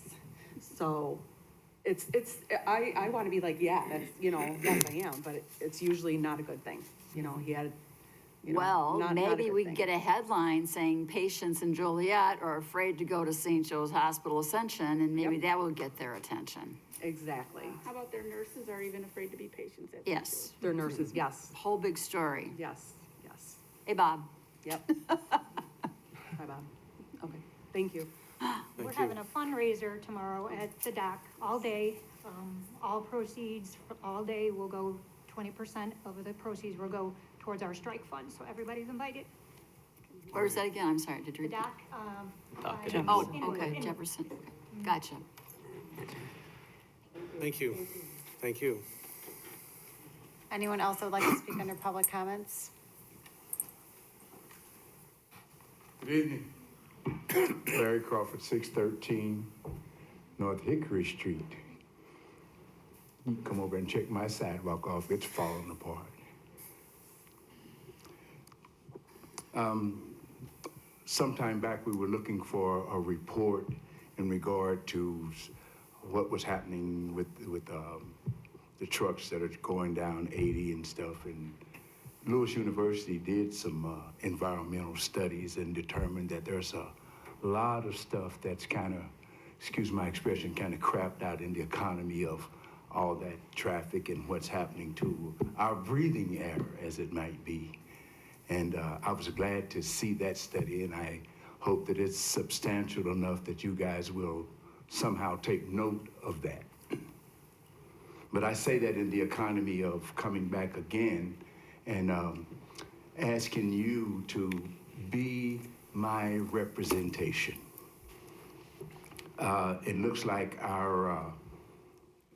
we're being looked at from the other side, from Richard Street to another street on the back side of the rock quarry by P.T. Farrell, which means he's trying to accomplish the same thing related to blasting, and the impact is going to be the same. And you start talking about the economic, the environmental, whatever the impact is, it's going to be the same.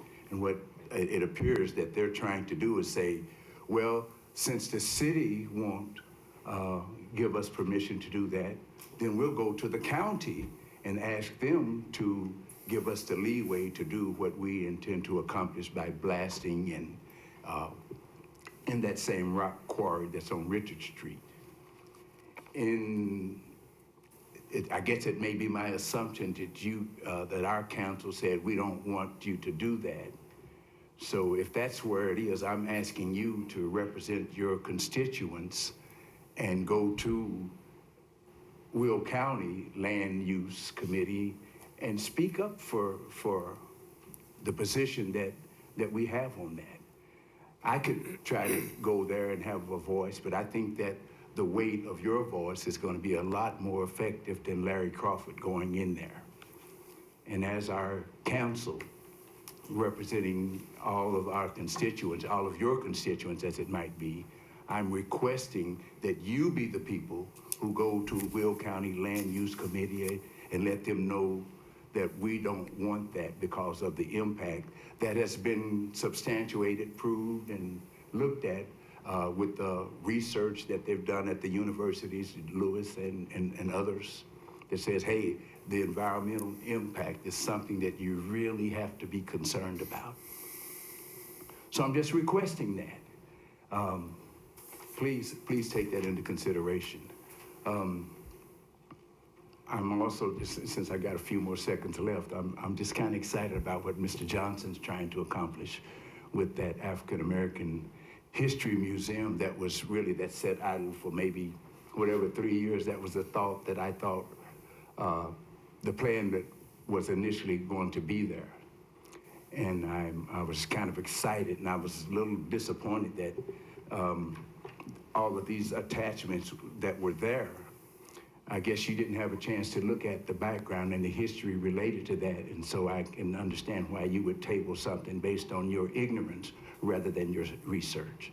So I'm hoping that you'll look at that and determine that what Mr. Johnson is trying to accomplish is a very positive thing.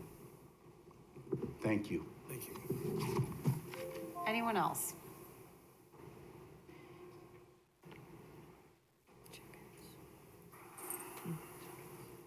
Hello, Mayor, Council. I am going to table my normal talk until needed again. I'm talking now in support of the nurses. When you mentioned about the patients being afraid to go to St. Joe's or Ascension, my wife last year, told me, you know, call 911, I'm feeling some pain back here. So my thought then was to take her to Silver Cross. I didn't say that, but I really did want to. Instead, I called 911 and they came and told, and it was an ordeal at the hospital. It was an ordeal. So I just wanted to say I'm in full support of the nurses. She had a mild stroke, and she's still recuperating, but all's good.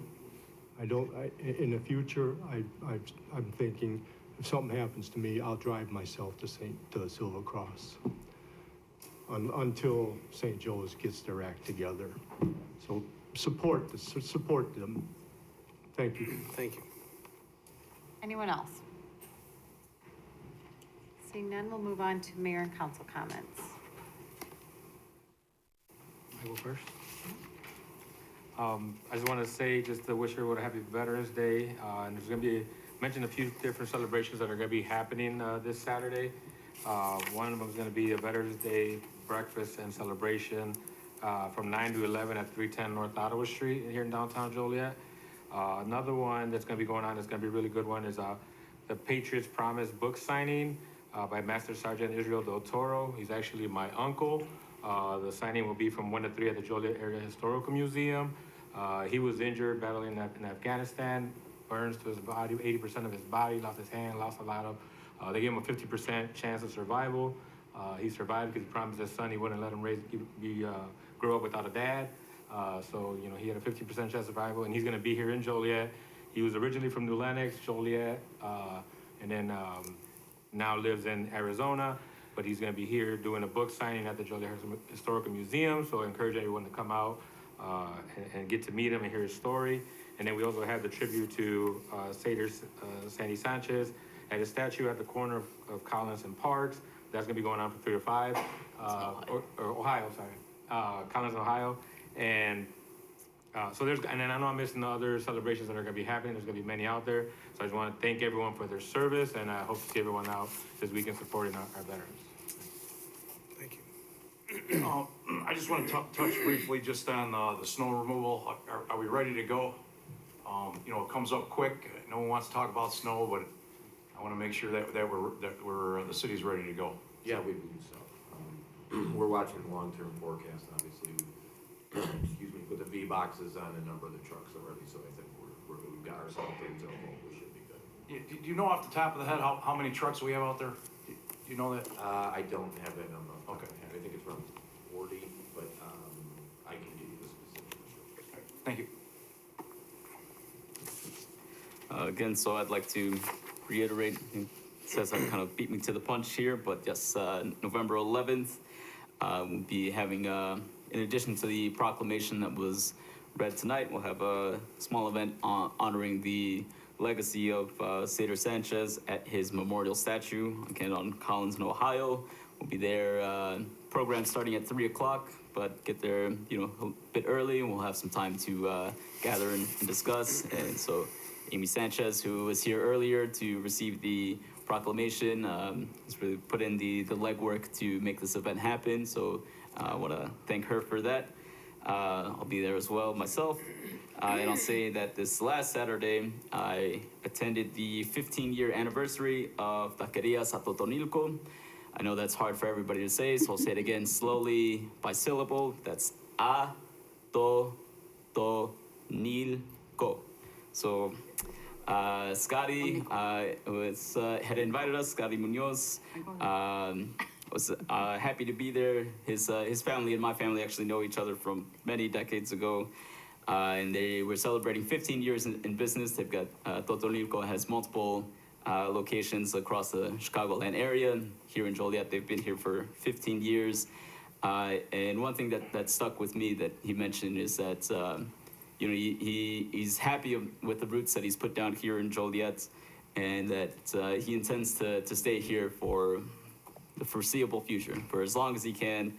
That that's the reason why he decided, not to rent or to lease the building, but to buy it outright, because he always intended to put down roots in this community. So, they've been helpful in sponsoring a number of different community events here in Joliet throughout the years. So I just want to give a quick shout out to them. And in case, just a quick side note of trivia, Totonilco comes from the Nahuatl word for literally place of hot water. So it translates roughly as hot springs. And in addition, one last thing, I want to again express my support for the nurses at St. Joseph Hospital. A few months ago, I checked myself into the ER and waited just over 8 hours to be told that I had a vasovagal syncope. In other words, my blood pressure dropped and I fainted, but otherwise I was fine and nothing was wrong with me and I could go home. So while I was glad that I was cleared to return home, I was a bit disappointed that it took over 8 hours to tell me that. And so I can only imagine the frustrations that patients who were having much more serious medical issues would experience, supposing that, again, if I had collapsed because I was having a stroke or I was having a seizure, I'd like to be attended in, not 8 hours long. So a very difficult situation that our nurses have been facing there for years now. And of course, you have my continued support. I didn't really have anything until just this second. I want to formally lodge my displeasure with Councilman Clement for using the S word. If we get a blizzard tonight, you're the one that jinxed us, and you're going to shovel my driveway. I do want to mention, and I only know her first name being Jennifer. My wife teaches in Plainfield. Some of you may have read about a gentleman that was found deceased in his car in the Tony's parking lot. That was the husband of the assistant principal at my wife's school. If you go to the Plainfield District 202 website, they have set up a GoFundMe. They do have 2 kids, 2 tweens. I don't have details, nor would I share them, but it appeared to be natural causes. He was only in his early 40s, 40 or 41. It's very sad. I just found that out today. Certainly I would like this to all keep him and his wife and kids in our prayers. And again, if people feel generous enough, go to the District 202 website and look for the link for the GoFundMe to help this family out with this sudden tragedy. Thank you. Thank you. So Larry Crawford, who is the truancy specialist for District 86, invited me to principal for a day. And I have to say it was a challenge because I've worked 2 jobs and I go straight from one to the next to even get me to fill out the form. And I was kind of grumbling about filling out the form. But I have to tell you, Larry, that was the most rewarding experience I've had in a very long time. I was at Lynn Thigpen Elementary. Very exciting. My mom went to high school with Lynn and they were in plays together, including Bye Bye Birdie. So it was special for my mom to have me there as principal of the day. I worked with Dr. Woodward. Did I say her name right? Dr. Woodward. And she was amazing. They brought me to a kindergarten class. Wish I had all of that energy. A differently abled class that I really didn't want to leave, and they didn't want me to leave either. I got to see everything and then sit down and have a one-on-one with her about the challenges they have at the school. And so we talked about all of that, but it was a great experience and I want to thank you for that. I also want to thank Mr. Bald and Allison Swisher because they came to address issues at St. Pat's Neighborhood Council, and we kind of had a town hall, and I really appreciate all that you do in showing up for the residents when they really need it and have a lot of questions. So thank you for that. I also want to say that I believe in the nurses at St. Joe's Ascension, and I also believe that what they're doing to those nurses is not only dehumanizing to the nurses that have worked so hard to get their degrees and serve the residents, but also it's very dehumanizing to the patients. So I don't know what else we could do to support. I, bought bakery goods. I was out on the picket line and danced in the street. So whatever we can possibly do to help them, I'm there. I would like to see more done, and that's just me. So I believe in the nurses there. And on a personal note, My two best friends had birthdays back to back today and yesterday, so happy birthday, Lachey Devers and Sherry Torrens, my very best friends in the whole world. Thank you so much. That concludes my council comments. I was fortunate this past Saturday night to read a proclamation from the mayor from the city of Joliet at a 25-year anniversary for Lively Hope Church of God in Christ, who had a banquet. That's Pastor Frank Edmond and First Lady Beverly. It was very well attended, and I was proud to be able to represent the city of Joliet there. On another note, in case any of you have missed it, there will be a Hyundai car dealership ribbon cutting Thursday evening that everyone's invited to. And who owns that one? Just remember the Hyundai dealership on Essington Road. I'm done. What time? You did say what time? I think the time is 5 o'clock, 5:30? 5:30. Thank you, sir. He's probably planning on attending. Okay, my turn. Unfortunately, Chief Evans left here, but we owe him a debt of gratitude and accolades. As if you've read the paper, there was a incident at one of the downtown restaurants, and the owner was in a fight and argument, and the chief happened to be on his way home, and he saw this incident occurring, so he tried to de-escalate the occurrence, and the suspect refused, and the next thing you know, he's in a fight with our chief, and the chief ended up going to the hospital, but he was, unfortunately, he got to come home, but put the man under arrest, and he had to get him down to the floor and cuff him. But our police officers, whether you're a chief or a sergeant or just on the patrol, you're always on duty.